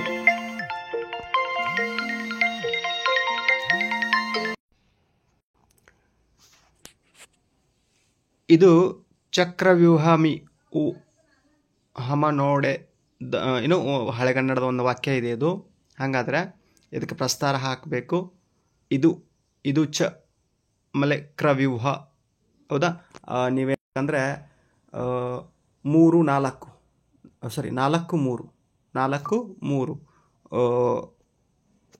ಗಣಗಳನ್ನು ವಿಂಗಡಿಸಬೇಕು. ಈ ರೀತಿಯಾಗಿ 4 3 3. ಒಂದೇ ನಿಮಿಷ. ಮೊದಲನೇದು 4 ಐತಿ. ಹೌದಾ, ಆಮೇಲೆ 2ನೇದರಲ್ಲಿ 3, 3ನೇದರಲ್ಲೂ 3, 4ನೇದರಲ್ಲೂ 3, ಆಮೇಲೆ ಮತ್ತೆ 4ನೇದರಲ್ಲಿ 4 ಮಾತ್ರೆಗಳು, ಆಮೇಲೆ 5ನೇದರಲ್ಲಿ 5 ಮಾತ್ರೆಗಳು, ಆಮೇಲೆ 6ನೇದರಲ್ಲೂ 6 ಮಾತ್ರೆಗಳು. ಹೌದಾ, 4 3 3 3 ಆಮೇಲೆ 4. ಹೌದಾ, ಈ ರೀತಿಯಾಗಿದೆ ಅದು. ಸತತ ನ ಸ ರ ರಘು ಅಂತ ಏನು ಬರ್ತಾ ಇದೆಯಲ್ಲ, ಈ ಮೇಲಿನ ಪದ್ಯ ಅಕ್ಷರಗಣದ ಮಹಾಶಬ್ದರ ವೃತ್ತದಲ್ಲಿ ರಚಿತವಾಗಿದೆ. ಹೌದಾ, ಘನವಿಂಗಡಣೆ ನಿಮ್ಗೆ ಗೊತ್ತಿದೆ, ಸ್ವಲ್ಪ ಅದನ್ನು ನೋಡ್ಕೊಳ್ರಿ. ಇನ್ನು ಕ್ವಶನ್ ಮೇನ್ ನಂಬರ್ 7. ಕೆಳಗಿನ ವಾಕ್ಯದಲ್ಲಿರುವ ಅಲಂಕಾರವನ್ನು ಹೆಸರಿಸಿ ಲಕ್ಷಣ ಬರೆದು ಸಮನ್ವಯಗೊಳಿಸ್ರಿ. ಅಲಂಕಾರವನ್ನು ಹೆಸರಿಸೋದಕ್ಕೆ 1 ಅಂಕ, ಲಕ್ಷಣ ಬರೆಯೋದಕ್ಕೆ 1 ಅಂಕ, ಸಮನ್ವಯ ಮಾಡೋದಕ್ಕೆ 1 ಅಂಕ. ಟೋಟಲ್ 3 ಅಂಕಗಳು. ಹಾಗಾದರೆ ಶಾನುಭೋಗರು ತಮ್ಮ ವೇಗವನ್ನು ಹೊಂದಿಸಿಕೊಂಡು ಕುಲಾಲ ಚಕ್ರದಂತೆ ತಿರುಗುತ್ತಿದ್ದರು. ಹೌದಾ, ಹಾಗಾದರೆ ಅಲಂಕಾರ, ಉಪಮಾ ಅಲಂಕಾರ. ಲಕ್ಷಣ, ಎರಡೂ ವಸ್ತುಗಳಿಗಿರುವ ಸಾದೃಶ್ಯ ಸಂಪತ್ತನ್ನು ಪರಸ್ಪರ ಹೋಲಿಸಿ ವರ್ಣಿಸಿದ್ರೆ ಉಪಮಾಲಂಕಾರ. ಉಪಮೇಯ, ಶಾನುಭೋಗರು ತಮ್ಮ ವೇಗವನ್ನು. ಉಪಮಾನ, ಕುಲಾಲ ಚಕ್ರ. ಆಮೇಲೆ ಉಪಮಾವಾಚಕ, ಅಂತೆ. ಸಮಾನ ಧರ್ಮ, ತಿರುಗುವುದು. ಸಮನ್ವಯ. ಇಲ್ಲಿ ಉಪಮೇಯವಾದ ಶಾನುಭೋಗರ ತಮ್ಮ ವೇಗವನ್ನು ಉಪಮಾನವಾದ ಕುಲಾಲ ಚಕ್ರಕ್ಕೆ ಹೋಲಿಸಿ ವರ್ಣಿಸಲಾಗಿದೆ. ಆದ್ದರಿಂದ ಈ ವಾಕ್ಯ ಏನಪ್ಪ ಅಂದರೆ ಉಪಮಾಲಂಕಾರಕ್ಕೆ ಉದಾಹರಣೆಯಾಗಿದೆ. Question main number 8. ಈ ಕೆಳಗಿನ ಗಾದೆಗಳಲ್ಲಿ ಯಾವುದಾದ್ರೂ ಒಂದು ಗಾದೆಯ ಮಹತ್ವದೊಂದಿಗೆ ವಿಸ್ತರಿಸಿ ಬರೀರಿ ಅಂತ 3 ಅಂಕ ಕೇಳಿದ್ದಾರೆ. ಗಾದೆಯ ಮಹತ್ವದ ವಿವರಣೆ 1 ಅಂಕ, ಉದಾಹರಣೆಯೊಂದಿಗೆ ಅರ್ಥ ವಿವರಣೆ 1 ಅಂಕ, ಭಾಷಾ ಶೈಲಿ ಮತ್ತು ಪದ ಸಂಪತ್ತಿಗೆ 1 ಅಂಕ. ಟೋಟಲ್ 3 ಅಂಕಗಳು. ಮಾತೆ ಮುತ್ತು, ಮಾತೆ ಮೃತ್ಯು. ಗಾದೆಗಳು ವೇದಗಳಿಗೆ ಸಮಾನ ಎನ್ನುತ್ತಾರೆ. ಗಾದೆ ವೇದಕ್ಕಿಂತ 1 ಪಟ್ಟು ಮಿಗಿಲಾಗಿರುವುದರಿಂದ ವೇದ ಸುಳ್ಳಾದರೂ ಗಾದೆ ಸುಳ್ಳಾಗದು ಎಂದು ನುಡಿ ಹುಟ್ಟಿತು. ಹಿರಿಯರ ಅನುಭವದ ನುಡಿಮುತ್ತುಗಳೇ ಈ ಗಾದೆಗಳು. ಹೌದಾ, ಬಿಂದುವಿನಂತಹ ಗಾದೆಯಲ್ಲಿ ಸಿಂಧುವಿನಂತಹ ವಿಶಾಲ ಅರ್ಥವು ಅಡಗಿರುತ್ತದೆ. ಅಂತಹ ಮಹತ್ವದ ಗಾದೆಗಳಲ್ಲಿ ಮಾತೆ ಮುತ್ತು, ಮಾತೆ ಮೃತ್ಯು ಎಂಬ ಗಾದೆಯೂ ಸಹ ಒಂದಾಗಿದೆ. ಹೌದಾ, ಮುತ್ತು ಆಕರ್ಷಕವಾದ, ತುಂಬ ಬೆಲೆಯುಳ್ಳ ಹಾಗೂ ಮನಸ್ಸಿಗೆ ಮುದವನ್ನುಂಟು ಮಾಡುವ ವಸ್ತುವಾಗಿದೆ. ಅಂತೆಯೇ ತಮ್ಮ ಮಾತು ಕೂಡ ಆಕರ್ಷಕವಾಗಿರಬೇಕು, ಮೌಲ್ಯಯುತವಾಗಿರಬೇಕು, ಕೇಳುಗರಿಗೆ ಆನಂದವನ್ನುಂಟು ಮಾಡಬೇಕು. ಕೆಲವೊಮ್ಮೆ ನಾವಾಡುವ ಮಾತು ಜಗಳಕ್ಕೆ ಕಾರಣವಾಗಿ, ಹೊಡೆದಾಟವಾಗಿ, ಸಾವಿನ ಹಂತಕ್ಕೂ ಹೋಗಲು ಸಾಧ್ಯವಿದೆ. ಮಾತಿನಿಂ ನಗೆ ನುಡಿಯು, ಮಾತಿನಿಂ ಹಗೆ ಕೊಲೆಯು, ಮಾತಿನಿಂ ಸರ್ಪ ಸಂಪದವು, ಲೋಕಕ್ಕೆ ಮಾತೇ ಮಾಣಿಕ್ಯವು ಸರ್ವಜ್ಞ ಎಂಬ ವಚನವು ಕೂಡ ಪ್ರಸ್ತುತ ಗಾದೆಯನ್ನು ವಿಸ್ತರಿಸಿ ಹೇಳಿದಂತಿದೆ. ಆದ್ದರಿಂದ ಮಾತು ಮುತ್ತು ಹೌದು, ಮೃತ್ಯುವೂ ಹೌದು. ಮಾತು ಬೆಳ್ಳಿ, ಮೌನ ಬಂಗಾರ. ಮಾತು ಆಡಿದರೆ ಹೋಯಿತು, ಮುತ್ತು ಒಡೆದರೆ ಹೋಯಿತು ಎಂಬ ಗಾದೆಗಳು ಕೂಡ ಮೇಲಿನ ಗಾದೆಯ ಅರ್ಥವನ್ನು ಸಮರ್ಥಿಸ್ತವೆ. ಹಾಗಾದರೆ ಈ ಗಾದೆ ಮಾತುಗಳು ಏನಪ್ಪ ಅಂದ್ರೆ ಗಾದೆಗಳ ಗುಣಾಣ ಅಂತ 365 ಗಾದೆಗಳ ಅರ್ಥವನ್ನು ವಿವರಿಸುವಂಥ ಪ್ರಯತ್ನ ಮಾಡಿದ್ದೀನಿ. ಅಷ್ಟಲ್ಲದೆ ಒಂದು 20-25 ಗಾದೆಗಳ ವಿವರಣೆಯನ್ನು ಒಂದೇ ಕ್ಲಿಪ್ಪಲ್ಲಿ ಒಂದೂವರೆ ಗಂಟೆದು ಒಂದು ಕ್ಲಿಪ್ ಮಾಡಿ ನಿಮ್ಮ ಫಸ್ಟ್ ಲ್ಯಾಂಗ್ವೇಜ್ ಕನ್ನಡ ಮತ್ತು ಸೆಕೆಂಡ್ ಲ್ಯಾಂಗ್ವೇಜ್ ಕನ್ನಡ ಏನು ಪ್ಲೇ ಲಿಸ್ಟ್ ಇದೆಯಲ್ಲ, ಹೌದಾ, ಪ್ರಥಮ ಭಾಷೆ ಕನ್ನಡ ಮತ್ತು ದ್ವಿತೀಯ ಭಾಷೆ ಆ ಎರಡರಲ್ಲೂ ಇದನ್ನು ಇಟ್ಟಿದ್ದೀನಿ. ಹೋಗಿ ನೀವು ನೋಡ್ಕೊಳ್ಬಹುದು, ನಿಮ್ಮ ಎಕ್ಸಾಂಪಿಗೆ ಹೆಲ್ಪ್ಫುಲ್ ಆಗಲಿ ಅನ್ನುವಂಥ ದೃಷ್ಟಿಯಿಂದ ಮಾಡಿದ್ದನ್ನು ಮಾರಾಯ. ಗಾದೆಗಳು ವೇದಗಳಿಗೆ ಸಮಾನ ಎನ್ನುತ್ತಾರೆ. ಗಾದೆ ವೇದಕ್ಕಿಂತ 1 ಪಟ್ಟು ಮಿಗಿಲಾಗಿರುವುದರಿಂದ ವೇದ ಸುಳ್ಳಾದರೂ ಗಾದೆ ಸುಳ್ಳಾಗದು ಎಂಬ ನುಡಿ ಹುಟ್ಟಿತು. ಹಿರಿಯರ ಅನುಭವದ ನುಡಿಮುತ್ತುಗಳೇ ಈ ಗಾದೆಗಳು. ಬಿಂದುವಿನಂತಹ ಗಾದೆಯಲ್ಲಿ ಸಿಂಧುವಿನಂತಹ ವಿಶಾಲಾರ್ಥ ಅಡಗಿರುತ್ತದೆ. ಅಂತಹ ಮಹತ್ವದ ಗಾದೆಗಳಲ್ಲಿ ಮಾಡಿದ್ದನ್ನು ಮಾರಾಯ, ಹೌದಾ, ಎಂಬ ಗಾದೆಯೂ ಸಹ ಒಂದಾಗಿದೆ. ಮಾಡಿದ್ದು ಉಣ್ಣುವುದು ಎಂದರೆ ಅಡುಗೆ ಮಾಡಿದ್ದನ್ನು ತಿನ್ನುವುದು ಎಂಬರ್ಥದಲ್ಲೇ ಈ ನುಡಿಯು ಯಾವುದೇ ಒಳ್ಳೆಯ ಕಾರ್ಯಕ್ಕೆ ಒಳ್ಳೆಯ ಫಲವನ್ನು, ಕೆಟ್ಟ ಕಾರ್ಯಕ್ಕೆ ಕೆಟ್ಟ ಫಲವನ್ನು ಅನುಭವಿಸಲೇಬೇಕಾಗುತ್ತದೆ ಎನ್ನುವುದನ್ನು ಧ್ವನಿಸುತ್ತದೆ. ದಾನ ಧರ್ಮ ಮಾಡಿದಾತನಿಗೆ ಒಳ್ಳೆಯ ಗೌರವಗಳು, ಪುಣ್ಯವು ಲಭಿಸುತ್ತವೆ, ಹೌದಾ. ಅಂತೆಯೇ ಕಳ್ಳತನ, ಕೊಲೆ ಮಾಡಿದ ದುಷ್ಟನು ಒಂದಲ್ಲ ಒಂದು ದಿನ ಸಿಕ್ಕಿ ಹಾಕಿಕೊಂಡು ಶಿಕ್ಷೆಯನ್ನು ಅನುಭವಿಸಲೇಬೇಕಾಗುತ್ತದೆ. ಉಪ್ಪು ತಿಂದವನು ನೀರು ಕುಡಿಯಲೇಬೇಕು. ತಪ್ಪು ಮಾಡಿದವನು ಶಿಕ್ಷೆ ಅನುಭವಿಸಲೇಬೇಕು. ಬೇವ ಬಿತ್ತುತ್ತಿದ್ದರೆ ಮಾವು ದೊರೆಯುವುದಿಲ್ಲ ಎಂಬ ಗಾದೆಗಳು ಈ ಮೇಲಿನ ಗಾದೆಯ ಅರ್ಥವನ್ನು ಸಮರ್ಥಿಸುತ್ತವೆ. Question number 9. ಕೆಳಗಿನ ವಾಕ್ಯ ಅಥವಾ ಹೇಳಿಕೆಗಳಿಗೆ ಸಂದರ್ಭ ಅಥವಾ ಸ್ವಾರಸ್ಯಗಳನ್ನು ಬರೆಯಿರಿ. ಹೌದಾ. 3 ಅಂಕದ 6 ಪ್ರಶ್ನೆಗಳು, ಒಟ್ಟು 18 ಅಂಕಕ್ಕೆ. ಹಂಗಾರೆ ಕರ್ತೃ, ಆಕರ, ಪಠ್ಯ 1 ಅಂಕ, ಸಂದರ್ಭ ಯಾರು ಯಾರಿಗೆ 1 ಅಂಕ, ಸ್ವಾರಸ್ಯ, ಹೌದಾ, ಅಂತರಾರ್ಥ, ಭಾಷೆ ಮತ್ತು ಪದಬಂಧ ಇದಕ್ಕೆ 1 ಅಂಕ, ಟೋಟಲ್ 3 ಅಂಕಗಳು. ಹಾಗಾದರೆ ಕ್ವಶನ್ ನಂಬರ್ 33. ಅವರಿಗೆ ಅವರವರ ಪ್ರಜ್ಞೆಯೇ ದೇವರಾಗಿತ್ತು. ಹೌದಾ. ಆಯ್ಕೆ. ಈ ವಾಕ್ಯವನ್ನು ದೇವನೂರು ಮಹಾದೇವ್ ಅವರು ಬರೆದ ಎದೆಗೆ ಬಿದ್ದ ಅಕ್ಷರ ಎಂಬ ಕೃತಿಯಿಂದ ಆಯ್ದ ಎದೆಗೆ ಬಿದ್ದ ಅಕ್ಷರ ಎಂಬ ಗದ್ಯ ಭಾಗದಿಂದ ಆರಿಸಿಕೊಳ್ಳಲಾಗಿದೆ. ಸಂದರ್ಭ: ವಚನಕಾರರು ತಮ್ಮ ಸುತ್ತಮುತ್ತ ಇರುವ ದೇವರುಗಳನ್ನು ದೇವರು ಅಂದುಕೊಂಡಿರಲಿಲ್ಲ. ಪ್ರತಿ ವಚನಕಾರರಿಗೂ ಅವರವರದ್ದೇ ಆದ ಇಷ್ಟ ದೈವ ಇದ್ದಿತು. ಅದೇ ಪ್ರಜ್ಞೆ ಅಂದರೆ ವಚನಕಾರರಿಗೆ ಅವರವರ ಪ್ರಜ್ಞೆಯೇ ದೇವರಾಗಿತ್ತು. ಅವರು ತಮ್ಮ ಕಷ್ಟ ಸುಖ ದುಮ್ಮಾನ ಏಳು ಬೀಳುಗಳನ್ನು, ಅವರ ಉತ್ಕಟ ಇಕ್ಕಟ್ಟುಗಳನ್ನು ಆ ಪ್ರಜ್ಞೆ ಮುಂದೆ ಹೇಳಿಕೊಳ್ಳುತ್ತಾ ಒದ್ದಾಡುತ್ತಿದ್ದರೆಂದು ಕಾಣುತ್ತದೆ ಎಂದು ಪ್ರಜ್ಞೆಯ ಬಗ್ಗೆ ವಿವರಿಸುವಾಗ ಈ ಮಾತು ಬಂದಿದೆ. ಸ್ವಾರಸ್ಯ: ವಚನಕಾರರಿಗೆ ಇಷ್ಟದೈವದ ರೀತಿಯಲ್ಲಿ ಇದ್ದ ಪ್ರಜ್ಞೆಯಂತೆ ಪ್ರತಿಯೊಬ್ಬರಲ್ಲಿ ಪ್ರಜ್ಞೆ ಜಾಗೃತವಾಗಿರಬೇಕು ಎಂಬುದನ್ನು ಸ್ವಾರಸ್ಯಪೂರ್ಣವಾಗಿ ವಿವರಿಸಿದ್ದಾರೆ. ಪ್ರಶ್ನೆ 34.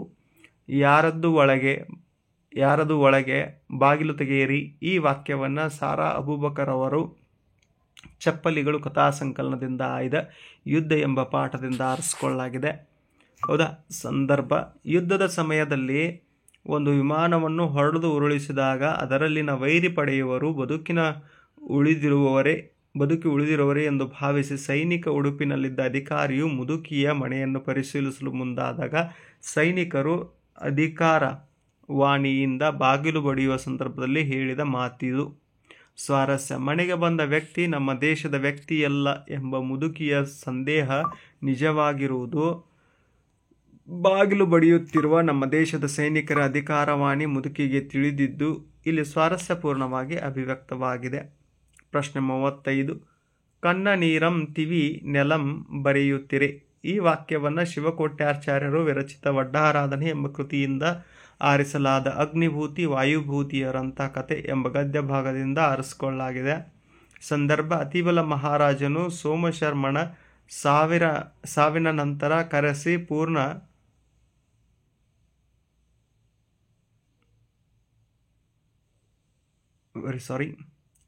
ಪೂರ್ಣ ಸ್ನಾನ ಮಾಡಿಸಿ ಬಟ್ಟೆಯುಡಿಸಿ ತಕ್ಕ ಭೂಷಣಗಳನ್ನು ಕೊಡಿಸಿ ಊಟ ಮಾಡಿಸಿದನು. ತಾಂಬೂಲ ಕೊಟ್ಟು ನೀವು ದುಃಖ ಪಡೆದಿರಿ ಎಂದು ಸಮಾಧಾನ ಹೇಳಿ ಮನೆಗೆ ಕಳಿಸಿಕೊಟ್ಟನು. ಕೆಲವು ದಿನಗಳ ನಂತರ ಅವರನ್ನು ಕರೆಯಿಸಿ ನೀವು ಯಾವ ವಿದ್ಯೆಗಳನ್ನು ಬಲ್ಲಿರಿ ಎಂದು ವಿಚಾರಿಸಿದನು. ಆಗ ಅವರು ತಲೆ ಬಗ್ಗಿಸಿ ಮಾತನಾಡದೆ ಕಣ್ಣೀರನ್ನು ತುಂಬಿ ನಾಚಿಕೆಯಿಂದ ಕಾಲ ಬೆರಳಿನಿಂದ ನೆಲದ ಮೇಲೆ ಬರೆಯುವ ಸಂದರ್ಭದಲ್ಲಿ ಈ ಮಾತು ಬಂದಿದೆ. ಸ್ವಾರಸ್ಯ: ನಾವು ಯಾವ ವಿದ್ಯೆಗಳನ್ನು ತಿಳಿದಿಲ್ಲ ಎಂದು ನಾಚಿಕೆಯಿಂದ ತಲೆ ತಗ್ಗಿಸಿ ನಿಂತಿರುವ ಭಾವ ಸ್ವಾರಸ್ಯಪೂರ್ಣವಾಗಿ ಮೂಡಿಬಂದಿದೆ. ಪ್ರಶ್ನೆ 36. ಮಂಗಳಲೋಕದ ಅಂಗಳಕ್ಕೇರಿ. ವಾಕ್ಯ. ಈ ವಾಕ್ಯವನ್ನು ಅಂಬಿಕಾತನಯ ದತ್ತ ಎಂಬ ಕಾವ್ಯನಾಮದಿಂದ ಪ್ರಸಿದ್ಧರಾದ ದ ರಾ ಬೇಂದ್ರೆ ಅವರು ರಚಿಸಿರುವ ಗರಿ ಕವನ ಸಂಕಲನದಿಂದ ಆಯ್ದ ಹಕ್ಕಿ ಹಾರುತ್ತಿದೆ ನೋಡಿದಿರಾ ಎಂಬ ಪದ್ಯಭಾಗದಿಂದ ಆರಿಸಲಾಗಿದೆ. ಸಂದರ್ಭ: ಕವಿ ದ ರಾ ಬೇಂದ್ರೆಯವರು ಕಾಲದ ಗತಿಯನ್ನು ಹಾರುವ ಹಕ್ಕಿಗೆ ಸಮೀಕರಿಸಿ ವರ್ಣಿಸುತ್ತಾ ಕಾಲಪಕ್ಷಿಯು ನಕ್ಷತ್ರಗಳನ್ನು ಮೀರಿ ಚಂದ್ರಲೋಕದ ನೀರನ್ನು ಹೀರಿ ಆಟವಾಡಲು ಹಾರಾಡಲು ಮಂಗಳಲೋಕದ ಅಂಗಳಕ್ಕೇರಿದೆ ಎಂದು ವರ್ಣಿಸುವ ಸಂದರ್ಭದಲ್ಲಿ ಈ ಮಾತನ್ನು ಹೇಳುತ್ತಾರೆ. ಸ್ವಾರಸ್ಯ: ವೇಗದ ಕಾಲಗತಿಯಲ್ಲಿ ಮಾನವನು ವೈಜ್ಞಾನಿಕವಾಗಿ ಮುಂದುವರಿಯುತ್ತಾ ಚಂದ್ರ, ಮಂಗಳ ಗ್ರಹ ಮುಂತಾದ ಗ್ರಹಗಳೆಡೆಗೆ ಹಾರುತ್ತಿರುವುದನ್ನು ಈ ಮಾತಿನಲ್ಲಿ ಸ್ವಾರಸ್ಯಪೂರ್ಣವಾಗಿ ಅಭಿವ್ಯಕ್ತವಾಗಿದೆ. ಪ್ರಶ್ನೆ 37. ಕಾದದಿ ರೆನ್ನಜ್ಜ. ಈ ವಾಕ್ಯವನ್ನು ಪ್ರೊಫೆಸರ್ ಹಂಪ ನಾಗರಾಜಯ್ಯ ಅವರು ಸಂಪಾದಿಸಿರುವ ಸಂಪುಟದ ಮಹಾಕವಿ ರನ್ನ ಅವರ ಸಾಹಸ ಭೀಮ ವಿಜಯಂ ಮಹಾಕಾವ್ಯದಿಂದ ಆಯ್ದ ಚಲಮನೆ ಮರೆವೆಂ ಎಂಬ ಪದ್ಯಭಾಗದಿಂದ ಆರಿಸಲಾಗಿದೆ. ಸಂದರ್ಭ: ಸಂಧಿಗೆ ಒಪ್ಪದ ದುರ್ಯೋಧನನು, ಅಜ್ಜ, ನಾನು ಹೋರಾಡದೆ ಬಿಡುವುದಿಲ್ಲ. ಇಂದಿನ ಯುದ್ಧದಲ್ಲಿ ಪಾಂಡವರು ಉಳಿಯಬೇಕು, ಇಲ್ಲವೇ ನಾನು ಉಳಿಯಬೇಕು. ಆದ್ದರಿಂದ ಈ ಭೂಮಿ ಪಾಂಡವರದ್ದಾಗಬೇಕು, ಇಲ್ಲವೇ ಕೌರವರದ್ದಾಗಬೇಕು ಎಂದು ಶರಶೈಯಲ್ಲಿ ಮಲಗಿದ್ದ ಭೀಷ್ಮಾಚಾರ್ಯರಿಗೆ ಹೇಳುವ ಸಂದರ್ಭದಲ್ಲಿ ಈ ಮಾತನ್ನು ಹೇಳುತ್ತಾನೆ. ಸ್ವಾರಸ್ಯ: ತನ್ನ ಕೊನೆಯ ಉಸಿರಿರುವವರೆಗೂ ಪಾಂಡವರೊಡನೆ ಹೋರಾಡುತ್ತೇನೆ ಎಂಬ ದುರ್ಯೋಧನನ ದಿಟ್ಟ ನಿರ್ಧಾರ, ಪಾಂಡವರ ಮೇಲಿನ ಕೋಪದ ತೀವ್ರತೆ ಸ್ವಾರಸ್ಯಪೂರ್ಣವಾಗಿ ವ್ಯಕ್ತವಾಗಿದೆ. ಪ್ರಶ್ನೆ 38. ಜಲಕ್ಕೆ ನಿಗಳರಿದೆಂ ಸಿರಿ ಕೊಳ್ಳೊಡ ಹುಟ್ಟಿದೆಂಬುದುಂ. ಈ ವಾಕ್ಯವನ್ನು ಡಿ.ಎಲ್. ನರಸಿಂಹಾಚಾರ್ಯ ಅವರು ಸಂಪಾದಿಸಿದ ಆದಿ ಮಹಾಕವಿ ಪಂಪ ಅವರು ರಚಿಸಿರುವ ವಿಕ್ರಮಾರ್ಜುನ ವಿಜಯಂ ಮಹಾಕಾವ್ಯದಿಂದ ಆಯ್ದ ಕೆಮ್ಮನೆ ಮೀಸೆ ಒತ್ತನೆ ಎಂಬ ಪದ್ಯಭಾಗದಿಂದ ಆರಿಸಲಾಗಿದೆ. ಸಂದರ್ಭ: ತನ್ನ ಬಳಿ ಸಹಾಯ ಕೇಳಲು ಬಂದ ದ್ರೋಣನನ್ನು ಕುರಿತು ದೃಪದನು, ನೀನು ನನ್ನನ್ನು ಅದೆಲ್ಲಿ ಕಂಡಿದ್ದೀಯೋ? ರಾಜನಿಗೂ ಬ್ರಾಹ್ಮಣನಿಗೂ ಯಾವ ವಿಧವಾದ ಸ್ನೇಹ? ಮನುಷ್ಯರಾದವರು ಇಷ್ಟು ನಾಚಿಕೆಗೆಟ್ಟವರು ಆಗುತ್ತಾರೆಯೇ ಎಂದು ಹೀಯಾಳಿಸಿದ ಸಂದರ್ಭದಲ್ಲಿ ದ್ರೋಣನು ಐಶ್ವರ್ಯವೆಂಬ ಮದವೇರಿದ ಮಾತಿನಲ್ಲಿ ಮುಖದಲ್ಲಿ ವಕ್ರತೆಯುಂಟಾಗುತ್ತದೆ. ಸಂಬಂಧವನ್ನು ಮರೆಯುವಂತೆ ಮಾಡುವುದು. ಆದುದರಿಂದ ಐಶ್ವರ್ಯವು ಕಳ್ಳಿನೊಡನೆ ಹೆಂಡದೊಡನೆ ಹುಟ್ಟಿತು ಎಂಬುದನ್ನು ಈಗ ನಾನು ತಕ್ಷಣವೇ ಸ್ಪಷ್ಟವಾಗಿ ತಿಳಿದೆನು ಎಂದು ಹೇಳುತ್ತಾನೆ. ಸ್ವಾರಸ್ಯ: ಸಮುದ್ರ ಮಂಥನ ಕಾಲದಲ್ಲಿ ಐಶ್ವರ್ಯ, ಲಕ್ಷ್ಮಿ ಮತ್ತು ಕಳ್ಳು, ಸುರಪಾನ ಇವೆರಡೂ ಹುಟ್ಟಿದವು. ಆ ಘಟನೆಯನ್ನು ದ್ರೋಣನ ಮೂಲಕ ಮಹಾಕವಿ ಪಂಪನು ದೃಪದನ ಐಶ್ವರ್ಯ ಅದಕ್ಕೆ ಅನ್ವಯ ಮಾಡಿ ಹೇಳಿರುವುದು ಇಲ್ಲಿ ಸ್ವಾರಸ್ಯಪೂರ್ಣವಾಗಿದೆ. ಕೆಳಗಿನ ಪದ್ಯಭಾಗವನ್ನು ಪೂರ್ಣಗೊಳಿಸಿ ಬರೆಯಿರಿ ಅಂತ 4 ಅಂಕದ ಒಂದು ಪ್ರಶ್ನೆಯನ್ನು ಕೇಳಿದ್ದಾರೆ. ತಪ್ಪಿಲ್ಲದೆ ಬರೆದ ಪ್ರತಿ ಪೂರ್ಣ ಸಾಲಿಗೆ 1 ಅಂಕ. ಕೊರಳ ಸೆರೆ ಹಿಗ್ಗಿದವು ದೃಗಜಲ, ಉರವಣಿಸಿ ಕಡು ನೊಂದನ ಕಟ, ಕುರುಪತಿಗೆ ಕೇಡಾದುದೆಂದನು ತನ್ನ ಮನದೊಳಗೆ, ಹರಿಯ ಹಗೆದೋರ ದುರುಹದೆ ಬರಿದೆ ಹೋಹುದೆನ್ನತ ವಂಶವ ನರುಹಿಕೊಂದನು ಹಲವು ಮಾತೆನೆಂದು ಚಿಂತಿಸಿದ. ಅಥವಾ ಇದನ್ನಾದರೂ ನೀವು ಪದ್ಯ ಬರೀಬಹುದು. ಅಥವಾ ಮಾರಿಗೌತನವಾಯಿತು ನಾಳಿತನ ಭಾರತವು ಚದುರಂಗ ಬಲದಲ್ಲಿ ಕೌರವರುಣ ಹಿಂಗೆ ರಣದಲ್ಲಿ ಸುಭೋಟಕುಟಿಯನು ತೀರಿಸಿಯೇ ಪತಿಯ ವಸರಕ್ಕೆ ಶರೀರವನು ನೂಕುವೆನು ನಿನ್ನಯ ವೀರ ರೈವರ ನೋಯಿಸೆನು ರಾಜೀವ ಸಖನಾಣೆ. Question number 11. ಕೆಳಗಿನ ಪದ್ಯಭಾಗವನ್ನು ಓದಿ ಅರ್ಥ ಮಾಡಿಕೊಂಡು ಅಡಕವಾಗಿರುವ ಮೌಲ್ಯವನ್ನು ಆಧರಿಸಿ ಸಾರಾಂಶವನ್ನು ಬರೆಯಿರಿ ಅಂತ ಕೇಳಿದ್ದಾರೆ. ಮೌಲ್ಯ ಗುರುತಿಸುವುದು 1 ಅಂಕ, ಸಾರಾಂಶ ಬರೆಯುವುದಕ್ಕೆ ಮತ್ತು ಭಾಷಾ ಶೈಲಿಗೆ 3 ಅಂಕ, ಒಟ್ಟು 4 ಅಂಕಗಳು. ಸುತ್ತಲೂ ಕವಿಯುವ ಕತ್ತಲೆಯೊಳಗೆ ಪ್ರೀತಿಯ ಹಣತೆಯ ಹಚ್ಚೋಣ, ಬಿರುಗಾಳಿಗೆ ಹೊಯ್ದಾಡುವ ಹಡಗನು ಎಚ್ಚರದಲ್ಲಿ ಮುನ್ನಡೆಸೋಣ. ಈ ಪದ್ಯಭಾಗವನ್ನು ಕವಿ ಜಿ.ಎಸ್. ಶಿವರುದ್ರಪ್ಪ ಅವರು ರಚಿಸಿರುವ ಎದೆ ತುಂಬಿ ಹಾಡಿದೆನು ಕವನ ಸಂಕಲನದಿಂದ ಆಯ್ದ ಸಂಕಲ್ಪ ಗೀತೆ ಎಂಬ ಕವಿತೆಯಿಂದ ಆರಿಸಲಾಗಿದೆ. ನಮ್ಮ ಸುತ್ತಲೂ ಹಬ್ಬಿರುವ ದ್ವೇಷದ ಕತ್ತಲೆಯನ್ನು ಕಳೆಯಲು ಪ್ರೀತಿಯ ದೀಪವನ್ನು ಹಚ್ಚುವ ಮೂಲಕ ದ್ವೇಷರಹಿತ ಸಮಾಜ ನಿರ್ಮಾಣ ಮಾಡುವ ಸಂಕಲ್ಪವನ್ನು ನಾವು ಮಾಡೋಣ. ಸಂಸಾರ ಸಾಗರದಲ್ಲಿ ಬಿರುಗಾಳಿಗೆ ಏಳುವ ಅಲೆಗಳಂತಿರುವ ಸುಖ ದುಃಖ, ಸೋಲು ಗೆಲುವು, ನೋವು ನಲಿವುಗಳ ನಡುವೆ ಸಿಲುಕಿ ಹೊಯ್ದಾಡುತ್ತಾ ಸಾಗುವ ಬದುಕು ಎನ್ನುವ ಹಡಗನ್ನು ಎಚ್ಚರದಲ್ಲಿ ಮುನ್ನಡೆಸುವ ಮೂಲಕ ಬದುಕಿನಲ್ಲಿ ಬರುವ ಸವಾಲುಗಳನ್ನು ಧೈರ್ಯವಾಗಿ ಎದುರಿಸುವ ಸಂಕಲ್ಪವನ್ನು ನಾವು ಮಾಡೋಣ.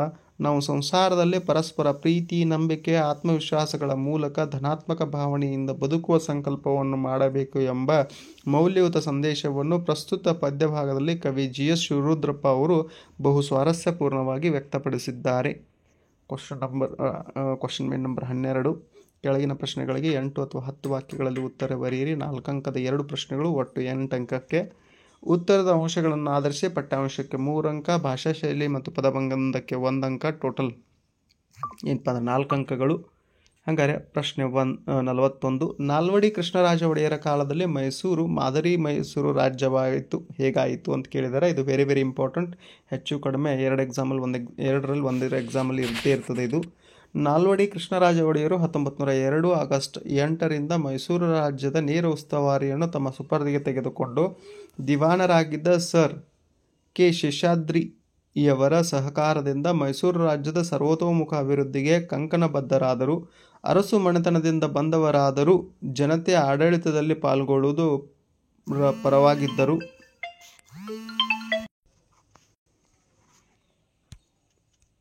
ಓಕೆ, ಏನಪ್ಪ ಅಂದರೆ ಕೃಷ್ಣರಾಜ ಒಡೆಯರ್ ಬಗ್ಗೆ ಅಭ್ಯಾಸ ಮಾಡ್ತಾ ಇದ್ವಿ.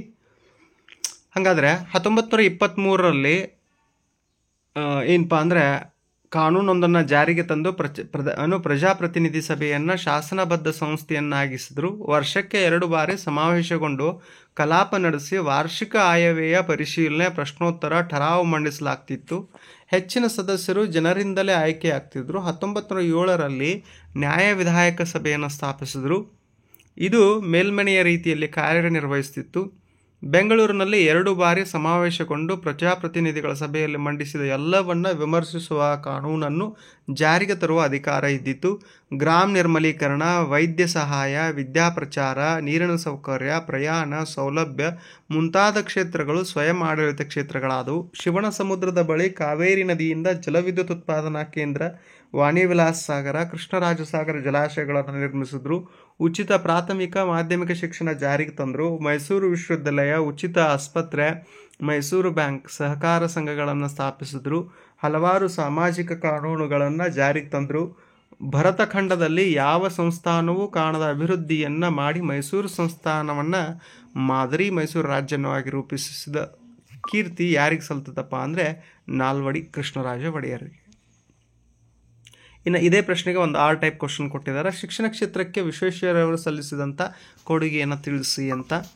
ವಿಶ್ವೇಶ್ವರಯ್ಯ ಅವರು ಆಧುನಿಕ ಶಿಕ್ಷಣವೇ ಎಲ್ಲ ಸಮಸ್ಯೆಗಳಿಗೂ ಪರಮೋಚ್ಚ ಪರಿಹಾರ, ಶಿಕ್ಷಣವು ಸಂಜೀವಿನಿ ಎಂಬುದನ್ನು ಅರಿತು ಶಿಕ್ಷಣಕ್ಕಾಗಿ ಶಿಕ್ಷಣವಿರಬೇಕು, ಅದು ಕೆಲವೇ ಜನರ ಸೊತ್ತಾಗದೆ ಪ್ರಗತಿಪರ ರಾಜ್ಯದಲ್ಲಿ ಎಲ್ಲರ ಆಜನ್ಮಸಿದ್ಧ ಹಕ್ಕಾಗಬೇಕು ಎಂದು ಹೇಳಿದ್ದಾರೆ. ಅದಕ್ಕಾಗಿ ಅವರು ಶಿಕ್ಷಣದ ವಿವಿಧ ಯೋಜನೆಗಳನ್ನು ರೂಪಿಸಿದರು. 1913ರಲ್ಲಿ ಪ್ರಾಥಮಿಕ ಶಿಕ್ಷಣ ನಿಬಂಧನೆಯನ್ನು ಜಾರಿಗೆ ತಂದರು. ಪ್ರೌಢ ಶಿಕ್ಷಣ ಶಾಲೆಗಳು ಮದ್ರಾಸ್ ವಿಶ್ವವಿದ್ಯಾಲಯದ ನಿಯಂತ್ರಣಕ್ಕೆ ಒಳಪಟ್ಟಿದ್ದು. ಇದನ್ನು ಬದಲಿಸಿ ಮೈಸೂರು ಸಂಸ್ಥಾನವೇ ಪ್ರತ್ಯೇಕವಾದ ಪ್ರೌಢ ಶಿಕ್ಷಣದ ಅಂತಿಮ ಪರೀಕ್ಷೆ ನಡೆಸುವ ಯೋಜನೆಯನ್ನು ಆರ್ಥಿಕ ಪರಿಷತ್ತಿನ ಮೂಲಕ ರೂಪುಗೊಳಿಸಿದರು. ಮೈಸೂರು ವಿಶ್ವವಿದ್ಯಾಲಯದ ಸ್ಥಾಪನೆ ಇವರ ಕಾಲದಲ್ಲಾಯಿತು. ತಾಂತ್ರಿಕ ಮತ್ತು ವೃತ್ತಿಪರ ಶಿಕ್ಷಣಕ್ಕೆ ಹೆಚ್ಚಿನ ಆದ್ಯತೆ ನೀಡಿದರು. ಇದಕ್ಕಾಗಿಯೇ ಬೆಂಗಳೂರಿನಲ್ಲಿ ಮೆಕ್ಯಾನಿಕಲ್ ಇಂಜಿನಿಯರಿಂಗ್ ಶಾಲೆ, ಮೈಸೂರಿನಲ್ಲಿ ಚಾಮರಾಜೇಂದ್ರ ತಾಂತ್ರಿಕ ಸಂಸ್ಥೆಗಳನ್ನು ಪ್ರಾರಂಭಿಸಿದರು. ಕನ್ನಡ ಭಾಷೆ ಮತ್ತು ಸಾಹಿತ್ಯಗಳ ಬಗ್ಗೆ ಸಾರ್ವಜನಿಕರಲ್ಲಿ ಉಂಟಾಗಿದ್ದ ಆಸಕ್ತಿಯನ್ನು ಮನಗಂಡು ಕನ್ನಡ ಸಾಹಿತ್ಯ ಪರಿಷತ್ತನ್ನು ಸ್ಥಾಪಿಸಿದ್ದು ಇವರ ಕಾಲದ ಮತ್ತೊಂದು ಮಹತ್ವದ ಸಾಧನೆಯಾಗಿದೆ. ಇನ್ನು ಪ್ರಶ್ನೆ 42, ಲವನು ಯಜ್ಞಾಶ್ವವನ್ನು ಕಟ್ಟಲು ಕಾರಣವೇನು? ಶ್ರೀರಾಮನು ಮಹರ್ಷಿಗಳ ಆದೇಶದಂತೆ ಅಶ್ವಮೇಧ ಯಾಗವನ್ನು ಕೈಗೊಂಡು ಶತ್ರುಘ್ನ ಬೆಂಗಾವಲಿನಲ್ಲಿ ಯಜ್ಞಾಶ್ವವನ್ನು ಕಳುಹಿಸಿದನು. ರಾಮನ ಆಜ್ಞೆಯಂತೆ ಹೊರಟ ಯಜ್ಞಾಶ್ವವನ್ನು ಭುಜಬಲ ಪರಾಕ್ರಮಿಗಳಾದ ರಾಜರುಗಳು ತಡೆಯಲು ಹೆದರಿ ನಮಸ್ಕರಿಸಿ ಮುಂದೆ ಹೋಗಲು ಬಿಟ್ಟರು.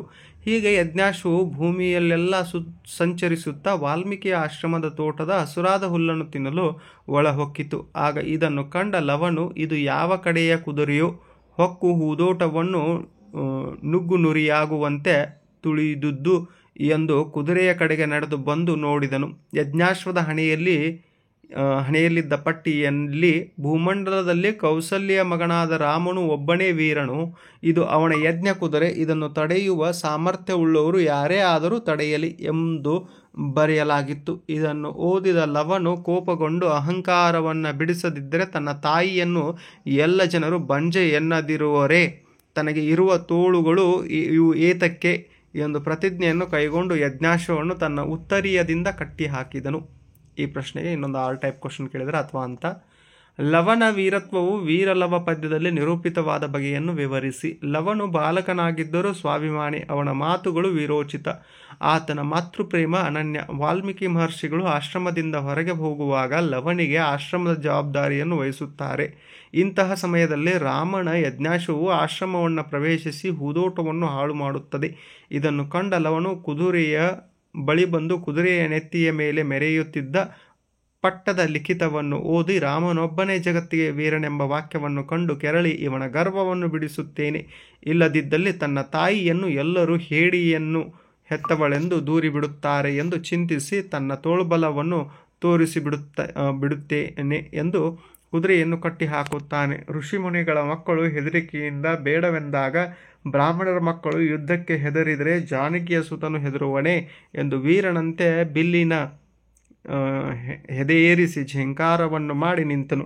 ಇಂತಹ ವೀರ ಬಾಲಕನ ಶೌರ್ಯ, ತಾಯಿಯ ಮೇಲಿನ ಮಮತೆ, ದುರಹಂಕಾರವನ್ನು ಮೆಟ್ಟುವ ಸಾಹಸ ಮತ್ತು ಲವಣ ವೀರತ್ವವು ವೀರಲವ ಪದ್ಯದಲ್ಲಿ ನಿರೂಪಿತವಾಗಿದೆ. Question number 13.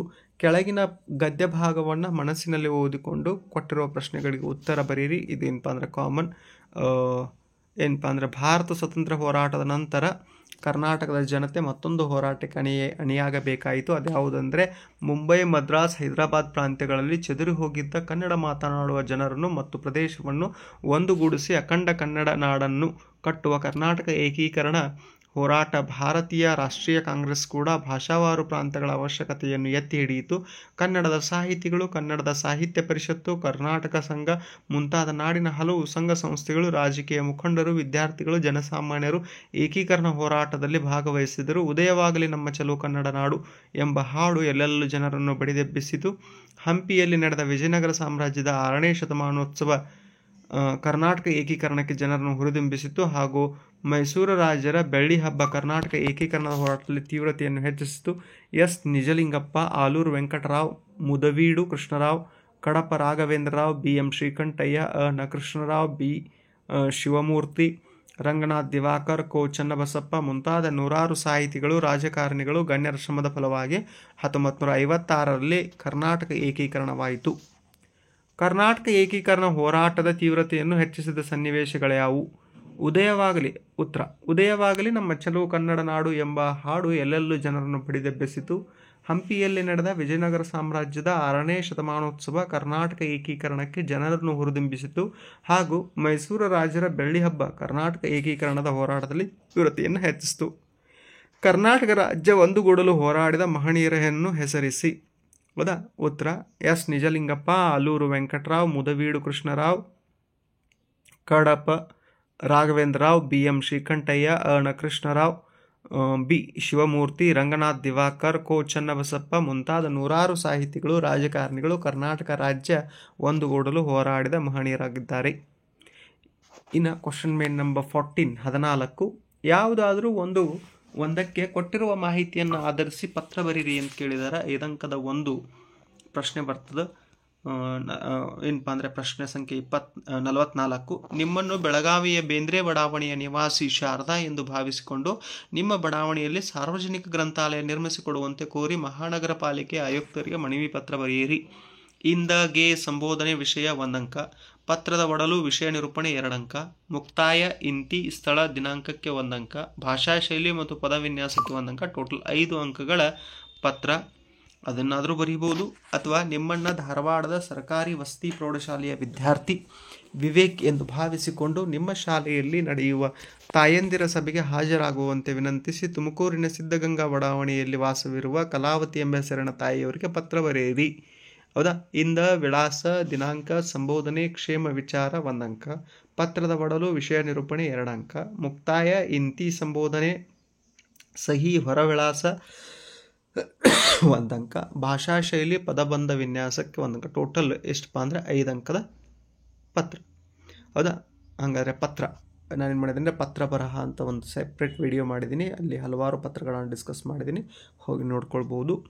ಇನ್ನು ಕ್ವಶನ್ ನಂಬರ್ 15. ಕೆಳಗಿನ ಯಾವುದಾದರೂ ಒಂದು ವಿಷಯದಲ್ಲಿ 15 ವಾಕ್ಯಗಳಿಗೆ ಕಡಿಮೆ ಇಲ್ಲದಂತೆ ಪ್ರಬಂಧ ಬರೀರಿ ಅಂತ ಕೇಳಿದ್ದಾರೆ. ಹಾಗಾದ್ರೆ ಪ್ರಸ್ತಾವನೆ ಅಥವಾ ಪೀಠಿಕೆ ಅಥವಾ ವಿಷಯ ಪ್ರವೇಶಕ್ಕೆ 1 ಅಂಕ, ಒಡಲು ಅಥವಾ ಸಮರ್ಥ ವಿವರಣೆಯೊಂದಿಗೆ ವಿಷಯ ನಿರೂಪಣೆ 2 ಅಂಕ, ಉಪಸಂಹಾರ, ಮುಕ್ತಾಯ, ವಿಷಯ ಸಮಾಪ್ತಿಗೆ 1 ಅಂಕ, ಭಾಷಾ ಶೈಲಿ ಪದಬಂಧಕ್ಕೆ 1 ಅಂಕ. ಟೋಟಲ್ ಏನಪ್ಪ ಅಂದರೆ 5 ಅಂಕಗಳು. Question number 45. ರಾಷ್ಟ್ರೀಯ ಭಾವೈಕ್ಯತೆ ಬೆಳೆಸುವಲ್ಲಿ ವಿದ್ಯಾರ್ಥಿಗಳ ಪಾತ್ರ. ಪೀಠಿಕೆ. ಭಾರತವು ಒಂದು ಜಾತ್ಯತೀತ ರಾಷ್ಟ್ರ. ನಮ್ಮ ದೇಶವು ಪ್ರಜಾಪ್ರಭುತ್ವದ ತಳಹದಿಯ ಮೇಲೆ ರೂಪಿತವಾಗಿದೆ. ನಮ್ಮ ದೇಶದಲ್ಲಿ ಅನೇಕ ಧರ್ಮಗಳು, ಭಾಷೆಗಳು, ವೇಷಭೂಷಣಗಳು, ಆಹಾರ ಪದ್ಧತಿಗಳು, ಆಚರಣೆಗಳು, ಸಂಸ್ಕೃತಿಗಳು ಕಂಡುಬರುತ್ತವೆ. ವಿವಿಧತೆಯಲ್ಲಿ ಏಕತೆ ಎಂಬುದು ನಮ್ಮ ದೇಶದ ಪರಂಪರೆಯಾಗಿದೆ. ಈ ಪರಂಪರೆಯನ್ನು ಉಳಿಸುವುದು ನಮ್ಮ ವಿದ್ಯಾರ್ಥಿಗಳ ಪಾತ್ರ ತುಂಬ ಮಹತ್ವದ್ದಾಗಿದೆ. ವಿಷಯ ನಿರೂಪಣೆ. ಬಹುಮುಖಿ ಸಂಸ್ಕೃತಿಯುಳ್ಳ ಈ ದೇಶದಲ್ಲಿ ಏಕತೆಯನ್ನು ಮೂಡಿಸುವುದು ಸವಾಲಿನ ಕಾರ್ಯವಾಗಿದೆ. ಆದರೆ ನಮ್ಮ ಸಂಸ್ಕೃತಿಯ ಪರಮತ ಸಹಿಷ್ಣುತೆಯನ್ನು ವೇದ ಕಾಲದಿಂದಲೂ ಬೋಧಿಸಿಕೊಂಡು ಬಂದಿರುವುದರಿಂದ ಸಹಬಾಳ್ವೆ ಮಾಡುವುದು ಇಂದು ಎಲ್ಲರಿಗೂ ಸಾಧ್ಯವಾಗಿದೆ. ವಸುದೈವ ಕುಟುಂಬಕಂ ಸರ್ವೇ ಜನ ಸುಖಿನೋ ಭವಂತು ಎಂಬುದು ನಮ್ಮ ನಾಡಿನ ಧ್ಯೇಯವಾಕ್ಯವಾಗಿದೆ. ಆದರೂ ಅಲ್ಲಲ್ಲಿ ಭಿನ್ನತೆ ಮಾತುಗಳು ಆಗಾಗ್ಗೆ ಕೇಳಿಬಂದು ದೇಶದ ಶಾಂತಿಯನ್ನು ಕದಡುವ ಕಾರ್ಯವನ್ನು ಮಾಡುತ್ತಿರುವುದು ದುರ್ದೈವದ ಸಂಗತಿಯಾಗಿದೆ. ಧರ್ಮಗಳ ನಡುವೆ ಭೇದ ಭಾವಗಳನ್ನು ತರುವುದು, ಜಾತಿಯ ಹೆಸರಿನಲ್ಲಿ ಮೇಲು ಕೀಳು ಭಾವನೆಯನ್ನು ಮೂಡಿಸುವುದು, ಭಾಷೆಯಿಂದ ಜನರನ್ನು ವರ್ಗೀಕರಿಸುವುದು ಮೊದಲಾದ ದುಷ್ಕೃತ್ಯಗಳನ್ನು ಕಾಣಬಹುದು. ಇದರಿಂದ ಅಸಹಿಷ್ಣುತೆ ಮನೋಭಾವ ಜನರಲ್ಲಿ ಮೂಡುತ್ತದೆ. ಆದರೆ ನಾವು ಇವುಗಳನ್ನು ಹೋಗಲಾಡಿಸಲು ಕಂಕಣಬದ್ಧರಾಗಬೇಕು. ರಾಷ್ಟ್ರೀಯ ಹಬ್ಬಗಳ ಆಚರಣೆಗಳ ಮೂಲಕ ಜನರನ್ನು ಜಾಗೃತಗೊಳಿಸಬೇಕು. ರಾಷ್ಟ್ರಧ್ವಜ, ರಾಷ್ಟ್ರೀಯ ಗೀತೆ ಬಗ್ಗೆ ಅಭಿಮಾನ ಮೂಡಬೇಕು. ಎಲ್ಲ ಧರ್ಮಗಳ ಸಾರವು ಒಂದೇ ಎಂಬುದನ್ನು ಅರಿತರೆ ಧಾರ್ಮಿಕ ಅಸಹಿಷ್ಣುತೆ ಅವಕಾಶ ಇರುವುದಿಲ್ಲ. ನಾವೆಲ್ಲರೂ ಭಾರತ ಮಾತೆಯ ಮಕ್ಕಳು ಎಂಬ ಭಾವ ಮೂಡಿದಾಗ ಜಾತಿ, ಮತ, ಭಾಷೆಗಳ ಭೇದ ಭಾವಕ್ಕೆ ಅವಕಾಶ ಇರುವುದಿಲ್ಲ. ದೇಶಪ್ರೇಮವನ್ನು ಮನದಲ್ಲೂ ಮೂಡಿಸಿಕೊಳ್ಳಬೇಕು. ರಾಷ್ಟ್ರೀಯ ಭಾವೈಕ್ಯತೆಗೆ ಭಂಗ ತರುವಂತಹ ದುಷ್ಟಶಕ್ತಿಗಳನ್ನು ಗುರುತಿಸಿ ಅವರ ವಿರುದ್ಧ ಕಾನೂನು ರೀತಿ ಕ್ರಮ ಕೈಗೊಂಡು ಉಗ್ರವಾದ ಶಿಕ್ಷೆಯನ್ನು ನೀಡಬೇಕು. ರಾಷ್ಟ್ರೀಯ ಭಾವೈಕ್ಯವನ್ನು ಕಾಪಾಡುತ್ತಾ ನಮ್ಮ ವಿದ್ಯಾರ್ಥಿಗಳ ನಡೆ ಇರಬೇಕು. ಉಪಸಂಹಾರ. ಶಾಲಾ ಕಾಲೇಜುಗಳಲ್ಲಿ ರಾಷ್ಟ್ರೀಯ ಭಾವೈಕ್ಯತೆಯನ್ನು ಉಂಟು ಮಾಡುವ ಕಾರ್ಯಕ್ರಮಗಳನ್ನು ನಡೆಸುವುದರ ಮೂಲಕ ನಮ್ಮ ವಿದ್ಯಾರ್ಥಿಗಳಲ್ಲಿ, ಯುವಕರಲ್ಲಿ ದೇಶಾಭಿಮಾನ ಮೂಡಿಸುವ ಕಾರ್ಯವನ್ನು ಮಾಡಬೇಕು. ರಾಷ್ಟ್ರೀಯ ಹಬ್ಬಗಳ ಆಚರಣೆಯನ್ನು ವೈಭವದಿಂದ ನಡೆಸಬೇಕು. ನಾವೆಲ್ಲರೂ ಭಾರತೀಯರು, ನಾವೆಲ್ಲರೂ ಒಂದೇ ಎಂಬ ಮನೋಭಾವದಿಂದ ದೇಶಪ್ರೇಮವನ್ನು ಬೆಳೆಸಿಕೊಳ್ಳಬೇಕು. ಆಗ ಮಾತ್ರ ರಾಷ್ಟ್ರೀಯ ಭಾವೈಕ್ಯತೆಯನ್ನು ಕಾಪಾಡುವುದು ಸಾಧ್ಯ ಎಂದು ನನ್ನ ಅಭಿಪ್ರಾಯವಾಗಿದೆ. ಈ ನಿಟ್ಟಿನಲ್ಲಿ ಪ್ರತಿಯೊಬ್ಬರ ಶ್ರಮವು ಅಗತ್ಯ. ಅದಕ್ಕಾಗಿ ಎಲ್ಲರೂ ಶ್ರಮಿಸೋಣ. ಇದನ್ನಾದರೂ ಬರೆಯಬಹುದು. ಅಥವಾ ಅಂತಾರಾಷ್ಟ್ರೀಯ ಕ್ರೀಡಾಕೂಟದಲ್ಲಿ ಭಾರತದ ಸಾಧನೆ. ಪೀಠಿಕೆ. ಅಂತಾರಾಷ್ಟ್ರೀಯ ಕ್ರೀಡಾ ಕ್ಷೇತ್ರದಲ್ಲಿ ಭಾರತ ತನ್ನದೇ ಆಗಿರುವ ಛಾಪನ್ನು ಮೂಡಿಸುತ್ತಾ ಬಂದಿದೆ. ಕ್ರಿಕೆಟ್, ಬ್ಯಾಡ್ಮಿಂಟನ್, ಹಾಕಿ, ಅಥ್ಲೆಟಿಕ್ಸ್, ಬಾಕ್ಸಿಂಗ್ ಸೇರಿದಂತೆ ಇನ್ನೂ ಹಲವಾರು ಕ್ರೀಡಾ ವಿಭಾಗಗಳಲ್ಲಿ ಭಾರತದ ಕ್ರೀಡಾಪಟುಗಳು ಕೆಚ್ಚೆದೆಯ ಪ್ರದರ್ಶನವನ್ನು ನೀಡುವ ಮೂಲಕ ವಿಶ್ವ ಕ್ರೀಡಾಕೂಟಗಳಲ್ಲಿ ಭಾರತದ ತ್ರಿವರ್ಣ ಧ್ವಜ ಅರಳುವಂತೆ ಮಾಡಿದ್ದಾರೆ. ಆದರೆ ಭಾರತದಲ್ಲಿರುವ ಜನಸಂಖ್ಯೆಗೆ ಹೋಲಿಸಿದಲ್ಲಿ ಮತ್ತು ಇಲ್ಲಿನ ವೈವಿಧ್ಯತೆಗಳಿಗೆ ಹೋಲಿಸಿದಾಗ ವಿಶ್ವಮಟ್ಟದಲ್ಲಿ ಭಾರತದ ಕ್ರೀಡಾ ಸಾಧನೆ ನಿರೀಕ್ಷಿತ ಮಟ್ಟದಲ್ಲಿ ಇಲ್ಲ ಎಂಬುದು ನಾವೆಲ್ಲರೂ ಒಪ್ಪಿಕೊಳ್ಳಬೇಕಾಗಿರುವ ಕಹಿ ಸತ್ಯ. ಹೌದಾ? ಆದರೆ ಇದನ್ನು ಹೇಳುವಾಗ ನಾನು ಒಂದು ವಿಷಯ ಹೇಳ್ತೀನಿ. ನಾವು ಕಳೆದ 60ರಿಂದ 70 ದಶಕಗಳಲ್ಲಿ ನಾವು ಕ್ರೀಡಾ ಸಾಧನೆಯನ್ನು ಏನು ಮಾಡೋಕ್ಕೆ ಆಗಿಲ್ಲ, ಅದನ್ನು 2014ರಿಂದ 2024ರಲ್ಲಿ ಅಷ್ಟು ಒಲಿಂಪಿಕ್ಸಲ್ಲಾಗಿರ್ಬೋದು ಅಥವಾ ಏನಪ್ಪ ಅಂದರೆ ಬೇರೆ ಬೇರೆ ಕ್ರೀಡಾಕೂಟಗಳಲ್ಲಾಗಿರ್ಬೋದು ಹೆಚ್ಚು ಏನಪ್ಪ ಅಂದರೆ ಚಿನ್ನ, ಬೆಳ್ಳಿ, ಕಂಚುಗಳನ್ನು ಇತ್ತೀಚಿನ ದಿನಗಳಲ್ಲಿ ಕ್ರೀಡೆಗೆ ಹೆಚ್ಚು ಪ್ರೋತ್ಸಾಹ ಸಿಗ್ತಾ ಇದೆ. ಹೆಚ್ಚೆಚ್ಚು ಜನ ಕ್ರೀಡೆಯನ್ನು ತಮ್ಮ ಜೀವನದ ಒಂದು ಏನಪ್ಪ ಅಂದರೆ ಅವಿಭಾಜ್ಯ ಅಂಗವಾಗಿ ಆರಿಸ್ಕೊಳ್ತಾ ಇದ್ದಾರೆ. ಅದು ಒಂದು ಪಾಸಿಟಿವ್ ಬದಲಾವಣೆ ದೇಶದಲ್ಲಿ ಬರಬೇಕಾಗಿತ್ತು. ಹಿಂದೆ ಏನಪ್ಪ ಅಂದರೆ ಕ್ರೀಡಾ ಇಲಾಖೆ ಇತ್ತು, ಆದರೆ ಭ್ರಷ್ಟಾಚಾರದಿಂದ ಹೌದಾ ಏನು ಕ್ರೀಡಾಪಟುಗಳಿಗೆ ಸಿಗಬೇಕಾಗಿತ್ತಲ್ಲ ಸೌಲಭ್ಯ ಸಿಗ್ತಿರಲಿಲ್ಲ.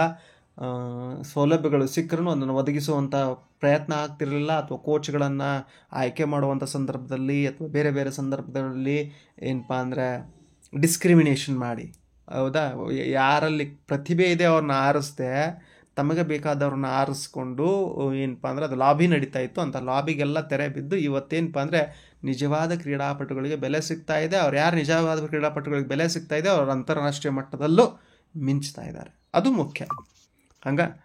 ವಿಷಯ ನಿರೂಪಣೆ. ಹಲವಾರು ದಶಕಗಳಿಂದ ವಿಶ್ವಮಟ್ಟದ ಕ್ರೀಡಾಪಟುಗಳಲ್ಲಿ ಮತ್ತು ಪ್ರತಿಷ್ಠಿತ ಟೂರ್ನಾಮೆಂಟ್ಗಳಲ್ಲಿ ಭಾರತದ ಪ್ರತಿಷ್ಠೆಯನ್ನು ಎತ್ತಿ ಹಿಡಿಯುತ್ತಿರುವ ಮಹಾನ್ ಕ್ರೀಡಾಪಟುಗಳ ಕುರಿತಾಗಿ ನೋಡುವುದಾದರೆ ಧ್ಯಾನ್ ಚಂದ್ರಿಂದ ಹಿಡಿದು ಇತ್ತೀಚಿನ ಹಿಮಾ ದಾಸ್ವರೆಗೆ, ನಾರ್ಮನ್ ಪ್ರಿಚರ್ಡ್ರಿಂದ PV ಸಿಂಧುವರೆಗೆ ಕ್ರೀಡಾ ಲೋಕದಲ್ಲಿ ಭಾರತದ ತ್ರಿವರ್ಣ ಧ್ವಜ ಅಂತಾರಾಷ್ಟ್ರೀಯ ಮಟ್ಟದಲ್ಲಿ ರಾರಾಜಿಸಿದೆ. ಮಣ್ಣಿನ ಏನಪ್ಪ ಅಂದರೆ ಕ್ರೀಡೆಗಳಾದ ಕುಸ್ತಿ, ಕಬಡ್ಡಿ, ಹಾಕಿ, ಕ್ರಿಕೆಟ್, ಸ್ನೂಕರ್, ಟೆನ್ನಿಸ್, ಬ್ಯಾಡ್ಮಿಂಟನ್ಗಳಲ್ಲಿ ಭಾರತದ ಸಾಧನೆ ಪ್ರಮುಖವಾದದ್ದು. ವಿಶ್ವಮಟ್ಟದಲ್ಲಿ ಕ್ರೀಡಾ ಸಾಧನೆಯನ್ನು ಪ್ರಮುಖವಾಗಿ ಅಳೆಯುವುದು ಒಲಿಂಪಿಕ್ಸ್ ಮೂಲಕ 4 ವರ್ಷಗಳಿಗೆ ಒಮ್ಮೆ ನಡೆಯುವ ಈ ಮಹಾಕೂಟದಲ್ಲಿ ಭಾರತವು ಭಾಗವಹಿಸುತ್ತದೆ. ಭಾರತ ಒಲಿಂಪಿಕ್ಸ್ ಕೂಟದಲ್ಲಿ ಮೊದಲ ಬಾರಿಗೆ ಭಾಗವಹಿಸಿದ್ದು 1900ರಲ್ಲಿ ಪ್ಯಾರಿಸ್ನಲ್ಲಿ ನಡೆದಿದ್ದಂಥ ಕೂಟದಲ್ಲಿ ಭಾರತದಿಂದ ಪ್ರತಿನಿಧಿಸಿದ್ದ ಓರ್ವ ಮಾತ್ರ ಅವರೇ ನಾರ್ಮನ್ ಪ್ರಿಚರ್ಡ್. ವಿಶೇಷವೆಂದರೆ ನಾರ್ಮನ್ 2 ಬೆಳ್ಳಿ ಪದಕ ಗೆದ್ದುಕೊಂಡಿದ್ದರು. 1928ರಿಂದ 1952ರವರೆಗೆ ಒಲಿಂಪಿಕ್ಸ್ ಹಾಕಿಯಲ್ಲಿ ಭಾರತ ಸತತ ಚಿನ್ನಕ್ಕೆ ಗೋಲು ಹೊಡೆದಿತ್ತು. ಹಾಕಿ ದಂತಕತೆ ಧ್ಯಾನ್ಚಂದ್ ನೆರವಿನಿಂದ ಭಾರತ ವಿಶ್ವ ಹಾಕಿಯ ಅಧಿಪತಿಯಾಗಿ ಮೆರೆದಾಡಿದ್ದು ಈಗ ಇತಿಹಾಸ. ಹೀಗೆ ಆರಂಭವಾದ ಭಾರತ ಒಲಿಂಪಿಕ್ ಸಾಧನೆ ಮುಂದೆ ನಿರಾಶಾದಾಯಕವಾಗಿ ಮುಂದುವರಿಯಿತು ಎನ್ನಬಹುದು. ಇತ್ತೀಚಿನ ಹಲವು ಒಲಿಂಪಿಕ್ಸ್ನಲ್ಲಿ ಭಾರತದ ಸಾಧನೆ ಅಷ್ಟಕ್ಕಷ್ಟೇ ಅನ್ನಬಹುದು. 2008ರಲ್ಲಿ ಬೀಜಿಂಗ್ ಒಲಿಂಪಿಕ್ಸ್ನಲ್ಲಿ ಅಭಿನವ್ ಬಿಂದ್ರಾ ಚಿನ್ನಕ್ಕೆ ಗುರಿ ಇಟ್ಟಿದ್ದು ಬಿಟ್ಟರೆ ಕೆಲವು ಕೂಟಗಳಲ್ಲಿ ಬೆಳ್ಳಿ, ಕಂಚು ಪದಕ ಗೆದ್ದು ಸಾಧನೆಯನ್ನು ನಮ್ಮ ಕ್ರೀಡಾಪಟುಗಳು ಮಾಡಿದ್ದಾರೆ. ಕ್ರೀಡಾಲೋಕದಲ್ಲಿ ಭಾರತದ ಸಾಧನೆ ಇತ್ತೀಚಿನ ದಿನಗಳಲ್ಲಿ ಗಮನಾರ್ಹ ಎಂಬಂತೆ ಹೆಚ್ಚುತ್ತಿದೆ. ಅದು ಕ್ರಿಕೆಟ್ ಇರಲಿ, ಟೆನ್ನಿಸ್ ಇರಲಿ ಅಥವಾ ಇತರೆ ಅಥ್ಲೆಟಿಕ್ಸ್ ಕ್ರೀಡೆಗಳು ಇರಲಿ, ಭಾರತದಲ್ಲಿ ಅತಿ ಹೆಚ್ಚು ಇಷ್ಟಪಡುವ ಕ್ರಿಕೆಟ್ನಲ್ಲಿ ಕೂಡ ಟೀಮ್ ಇಂಡಿಯಾ ಪಾರುಪತ್ಯ ಸಾಧಿಸಿದ್ದು ವಿದೇಶಗಳಲ್ಲಿ ಜಯಗಳಿಸುತ್ತಿದೆ. ಭಾರತದ ರಾಷ್ಟ್ರೀಯ ಕ್ರೀಡೆಯಾದ ಹಾಕಿಯಲ್ಲಿ ತಂಡ ಕೊನೆಯದಾಗಿ ಒಲಿಂಪಿಕ್ಸ್ ಚಿನ್ನ ಗೆದ್ದಿದ್ದು 1980ರಲ್ಲಿ. ಹಾಕಿಯಲ್ಲಿ ಕಳೆದು ಹೋದ ಗತವೈಭವವನ್ನು ಮರಳಿ ಪಡೆಯುವ ಪ್ರಯತ್ನದಲ್ಲಿರುವ ಭಾರತೀಯ ಪುರುಷ ಮತ್ತು ಮಹಿಳಾ ತಂಡಗಳು ಮುಂದಿನ ಟೋಕಿಯೋ ಒಲಿಂಪಿಕ್ಸ್ಗೆ ಅರ್ಹತೆ ಪಡೆದಿವೆ. ಟೆನ್ನಿಸ್ನಲ್ಲಿ ಭಾರತದ ಸಾಧನೆ ಕಡಿಮೆಯೇನಲ್ಲ. ಸಾನಿಯಾ ಮಿರ್ಜಾ, ಮಹೇಶ್ ಭೂಪತಿ, ಲಿಯಾಂಡರ್ ಪೇಸ್, ಕರ್ನಾಟಕದ ರೋಹಣ್ಣ ಬೋಪಣ್ಣ ಮುಂತಾದವರು ಟೆನ್ನಿಸ್ ಕೋರ್ಟ್ನಲ್ಲಿ ಭಾರತದ ಶಕ್ತಿಯನ್ನು ತೋರಿಸಿದವರು. ಇತ್ತೀಚೆಗೆ ನಡೆದ ಅಮೆರಿಕನ್ ಓಪನ್ ಕೂಟದಲ್ಲಿ ರೋಜರ್ ಫೆಡರರ್ ಎದುರು ಭಾರತದ ಯುವ ಆಟಗಾರ ಸುಮಿತ್ ಪಂಗಾಲ್ ತೋರಿದ ಸಾಹಸ ಪ್ರದರ್ಶನ ಕಡಿಮೆಯೇನಲ್ಲ. ಬ್ಯಾಡ್ಮಿಂಟನ್ ಲೋಕದಲ್ಲಿ ಭಾರತದ ಸದ್ಯದ ಫೇವರೇಟ್ ದೇಶ ಪಿ.ವಿ. ಸಿಂಧು, ಸೈನಾ ನೆಹ್ವಾಲ್, ಕಿದಂಬಿ ಶ್ರೀಕಾಂತ್, ಚಿರಾಗ್ ಶೆಟ್ಟಿ ಮುಂತಾದವರು ಸದ್ಯದ ವಿಶ್ವದರ್ಜೆಯ ಬ್ಯಾಡ್ಮಿಂಟನ್ ಆಟಗಾರರು. ಈ ಹಿಂದೆ ಪ್ರಫುಲ್ ಗೋಪಿಚಂದ್, ಪ್ರಕಾಶ್ ಪಡುಕೋಣೆ ಏರಿದಂತಹ ಎತ್ತರವನ್ನು ಇವರುಗಳು ಏರುತ್ತಿದ್ದಾರೆ. ಕಳೆದ ಒಲಿಂಪಿಕ್ಸ್ನಲ್ಲಿ ಬೆಳ್ಳಿ ಸಾಧನೆ ಮಾಡಿದ್ದ ಪಿ.ವಿ. ಸಿಂಧು ಮುಂದಿನ ಬಾರಿ ಚಿನ್ನಕ್ಕೆ ಗುರಿ ಮುತ್ತಿಕ್ಕುವುದಂತೂ ಖಚಿತ. ಕುಸ್ತಿ, ಬಾಕ್ಸಿಂಗ್ ಕ್ಷೇತ್ರದಲ್ಲೂ ಭಾರತದ ಸಾಧನೆ ಅದ್ವಿತೀಯ. 3 ಮಕ್ಕಳ ತಾಯಿ ಮೇರಿ ಕೋಮ್ ಬಾಕ್ಸಿಂಗ್ ಕಿಕ್ ಈಗಲೂ ಅಷ್ಟೇ ಪರಿಣಾಮಕಾರಿ. ಯೋಗೇಶ್ವರ್ ದತ್ತ, ಸಾಕ್ಷಿ ಮಲಿಕ್, ವಿಜೇಂದ್ರ ಸಿಂಗ್ ಪೋಗಟ್ ಸಹೋದರಿಯರು ಹೀಗೆ ಕುಸ್ತಿ ಮತ್ತು ಬಾಕ್ಸಿಂಗ್ನಲ್ಲಿ ಭಾರತದ ಸಾಧನೆ ಅಪಾರ. ಭಾರತದ ಫುಟ್ಬಾಲ್ ದಂತಕಥೆಗಳಾದ ಬೈಚುಂಗ್ ಭುಟಿಯಾ ಮತ್ತು ಸುನಿಲ್ ಛೇತ್ರಿ ಹಲವಾರು ಸಾಧನೆ ಮಾಡಿದ್ದಾರೆ. ಆದರೆ ಸರಿಯಾದ ಬೆಂಬಲ ಸಿಗದೆ ಪರದಾಡಿದವರು. ಸುನಿಲ್ ಛೇತ್ರಿ ರಾಷ್ಟ್ರೀಯ ತಂಡದ ಪರ ಅತಿ ಹೆಚ್ಚು ಗೋಲ್ ಹೊಡೆದ 2ನೇ ಆಟಗಾರ. ಈ ಪಟ್ಟಿಯಲ್ಲಿ ಮೊದಲ ಸ್ಥಾನದಲ್ಲಿರುವುದು ವಿಶ್ವ ಫುಟ್ಬಾಲ್ನ super star Cristiano Ronaldo. Javelin ಎಸೆತಗಾರ ನೀರಜ್ ಚೋಪ್ರಾ, ಸ್ಪ್ರಿಂಟರ್ ಹಿಮಾ ದಾಸ್, ಸ್ನೂಕರ್ಪಟು ಪಂಕಜ್ ಅದ್ವಾನಿ, ಜಿಮ್ನಾಸ್ಟಿಕ್ ಪ್ರತಿಭೆ ದೀಪಾ ಕರ್ಮಾರ್, ಮಹಿಳಾ ಕ್ರಿಕೆಟ್ನ ಮಿಥಾಲಿ ರಾಜ್, ಹರ್ಮನ್ ಪ್ರೀತ್ ಕೌರ್, ಓಟಗಾರ ಮೊಹಮ್ಮದ್ ಅನಾಸ್ ಹೀಗೆ ಅಂತಾರಾಷ್ಟ್ರೀಯ ಮಟ್ಟದಲ್ಲಿ ಮಿಂಚುತ್ತಿರುವ ಭಾರತೀಯ ಕ್ರೀಡಾಪಟುಗಳ ಪಟ್ಟಿ ಬೆಳೆಯುತ್ತಲೇ ಹೋಗುತ್ತದೆ. ಇತರ ಕೂಟಗಳಲ್ಲಿ ಭಾರತವೆಷ್ಟೇ ಸಾಧನೆ ಮಾಡಿದರೂ ಒಲಿಂಪಿಕ್ಸ್ ಪ್ರಶಸ್ತಿ ಪಟ್ಟಿಯಲ್ಲಿ ಭಾರತದ ಸಾಧನೆ ಕಡಿಮೆ. ಭಾರತದಂಥ ಜನಸಂಖ್ಯೆಯಲ್ಲಿ ವಿಶ್ವದಲ್ಲೇ 2ನೇ ಸ್ಥಾನದಲ್ಲಿರುವ ದೇಶಕ್ಕೆ ಇದು ಕಷ್ಟದ ಕೆಲಸವೇನಲ್ಲ. ಆದರೆ Bermuda, ivory coast, Paraguay, Senegal ಮುಂತಾದ ದೇಶಗಳಿಗೆ ಹೋಲಿಸಿದಾಗ ಒಲಿಂಪಿಕ್ಸ್ ಅಂಗಳದಲ್ಲಿ ನಮ್ಮ ಸಾಧನೆ ಅಷ್ಟಕ್ಕಷ್ಟೇ. ಉಪಸಂಹಾರ: ಕ್ರಿಕೆಟ್ ಹೊರತಾದ ಕ್ರೀಡೆಗಳಿಗೆ ಭಾರತದಲ್ಲಿ ಪ್ರೋತ್ಸಾಹದ ಕೊರತೆ ಇದೆ. ಸರಿಯಾದ ಗುಣಮಟ್ಟದ ತರಬೇತಿಯ ಕೊರತೆ ಇದೆ. ವಿಶ್ವಕೂಟಗಳಿಗೆ ಅರ್ಹತೆ ಪಡೆದ ಕ್ರೀಡಾಪಟುಗಳಿಗೆ ಸರಿಯಾದ ಹಣಕಾಸಿನ ನೆರವು ಸಿಗುತ್ತಿಲ್ಲ. ಹೀಗಾಗಿ ಪ್ರತಿಭಾನ್ವಿತರು ಕೂಡ ಅವಕಾಶ ವಂಚಿತರಾಗುತ್ತಾರೆ. ಸರ್ಕಾರ ಈ ನಿಟ್ಟಿನಲ್ಲಿ ಸರಿಯಾದ ಕ್ರಮ ಕೈಗೊಂಡರೆ ಒಲಿಂಪಿಕ್ಸ್ನಲ್ಲಿ ನಂತಹ ಕೂಟಗಳಲ್ಲಿ ಕೂಡ ಭಾರತ ಕ್ರೀಡಾಪಟುಗಳು ಹೆಮ್ಮೆಯಿಂದ ಎದೆಯುಬ್ಬಿಸಿ ನಡೆಯಬಹುದು. ಹೌದಾ? ಹಿಂದಿನ ಹಲವು ದಶಕಗಳಿಗೆ ಹೋಲಿಸಿದ್ರೆ ಈಗ ಸಿಗ್ತಾ ಇದೆ. ಭಾರತೀಯ ಈಗಿನ ಏನು ಯುವ ಪ್ರತಿಭೆಗಳಿದಾವಲ್ಲ, ಆ ಯುವ ಪ್ರತಿಭೆಗಳಿಗೆ ಹೆಚ್ಚಾನೆಚ್ಚು ತರಬೇತುದಾರರು ಇಂಡಿಯನ್ ಕೋಚಸ್ ಇಲ್ಲ. ಏನು ಒಲಿಂಪಿಕ್ಸ್ನಲ್ಲಿ ಚಿನ್ನ ಗೆದ್ದಿದಾರಲ್ಲ ಅಂಥವರೆಲ್ಲ ಇದ್ದಾರೆ ಕೋಚಸ್ ಈಗ. ಆಮೇಲೆ ನಮ್ಮ ಭಾರತೀಯರು ನಮ್ಮ ಹೆಚ್ಚಾನೆಚ್ಚು ಏನು ಕ್ರೀಡಾಪಟುಗಳಿದಾರಲ್ಲ ಅವ್ರನ್ನ ಟ್ರೈನ್ ಮಾಡಲಿಕ್ಕೆ ಭಾರತದಲ್ಲಿಲ್ಲ, ಬೇರೆ ಬೇರೆ ದೇಶಗಳಿಗೆ. ಅದಕ್ಕೆ ಸಪೋರ್ಟಿವ್ ಎನ್ವೈರ್ಮೆಂಟ್ ಎಲ್ಲಿದೆಯಲ್ಲ ಅಲ್ಲಿ ಕಳಿಸ್ಕೊಡ್ಲಾಗ್ತಾ ಇದೆ. ವಾತಾವರಣ ತುಂಬ ಬದಲಾಗಿದೆ. ಅದಕ್ಕೆ ಆದಷ್ಟು ನಾನು ಕೇಳ್ಕೊಳ್ಳೋದು ವಿದ್ಯಾರ್ಥಿಗಳು ಏನಪ್ಪ ಅಂದರೆ ಸ್ಪೋರ್ಟ್ಸ್ ನಿಮ್ಗೆ ಏನಾದರೂ ಆಸಕ್ತಿ ಇದ್ದರೆ, ನೀವು ಡಿಸ್ಟ್ರಿಕ್ಟ್ ಲೆವೆಲ್ ಹೋಗಿದ್ದರೆ, ಸ್ಟೇಟ್ ಲೆವೆಲ್ಗೆ ಹೋಗೋರಿದ್ದರೆ ಅಂಥವ್ರು ಆದಷ್ಟು ಆಯ್ದುಕೊಂಡು ಹೋಗ್ರಿ.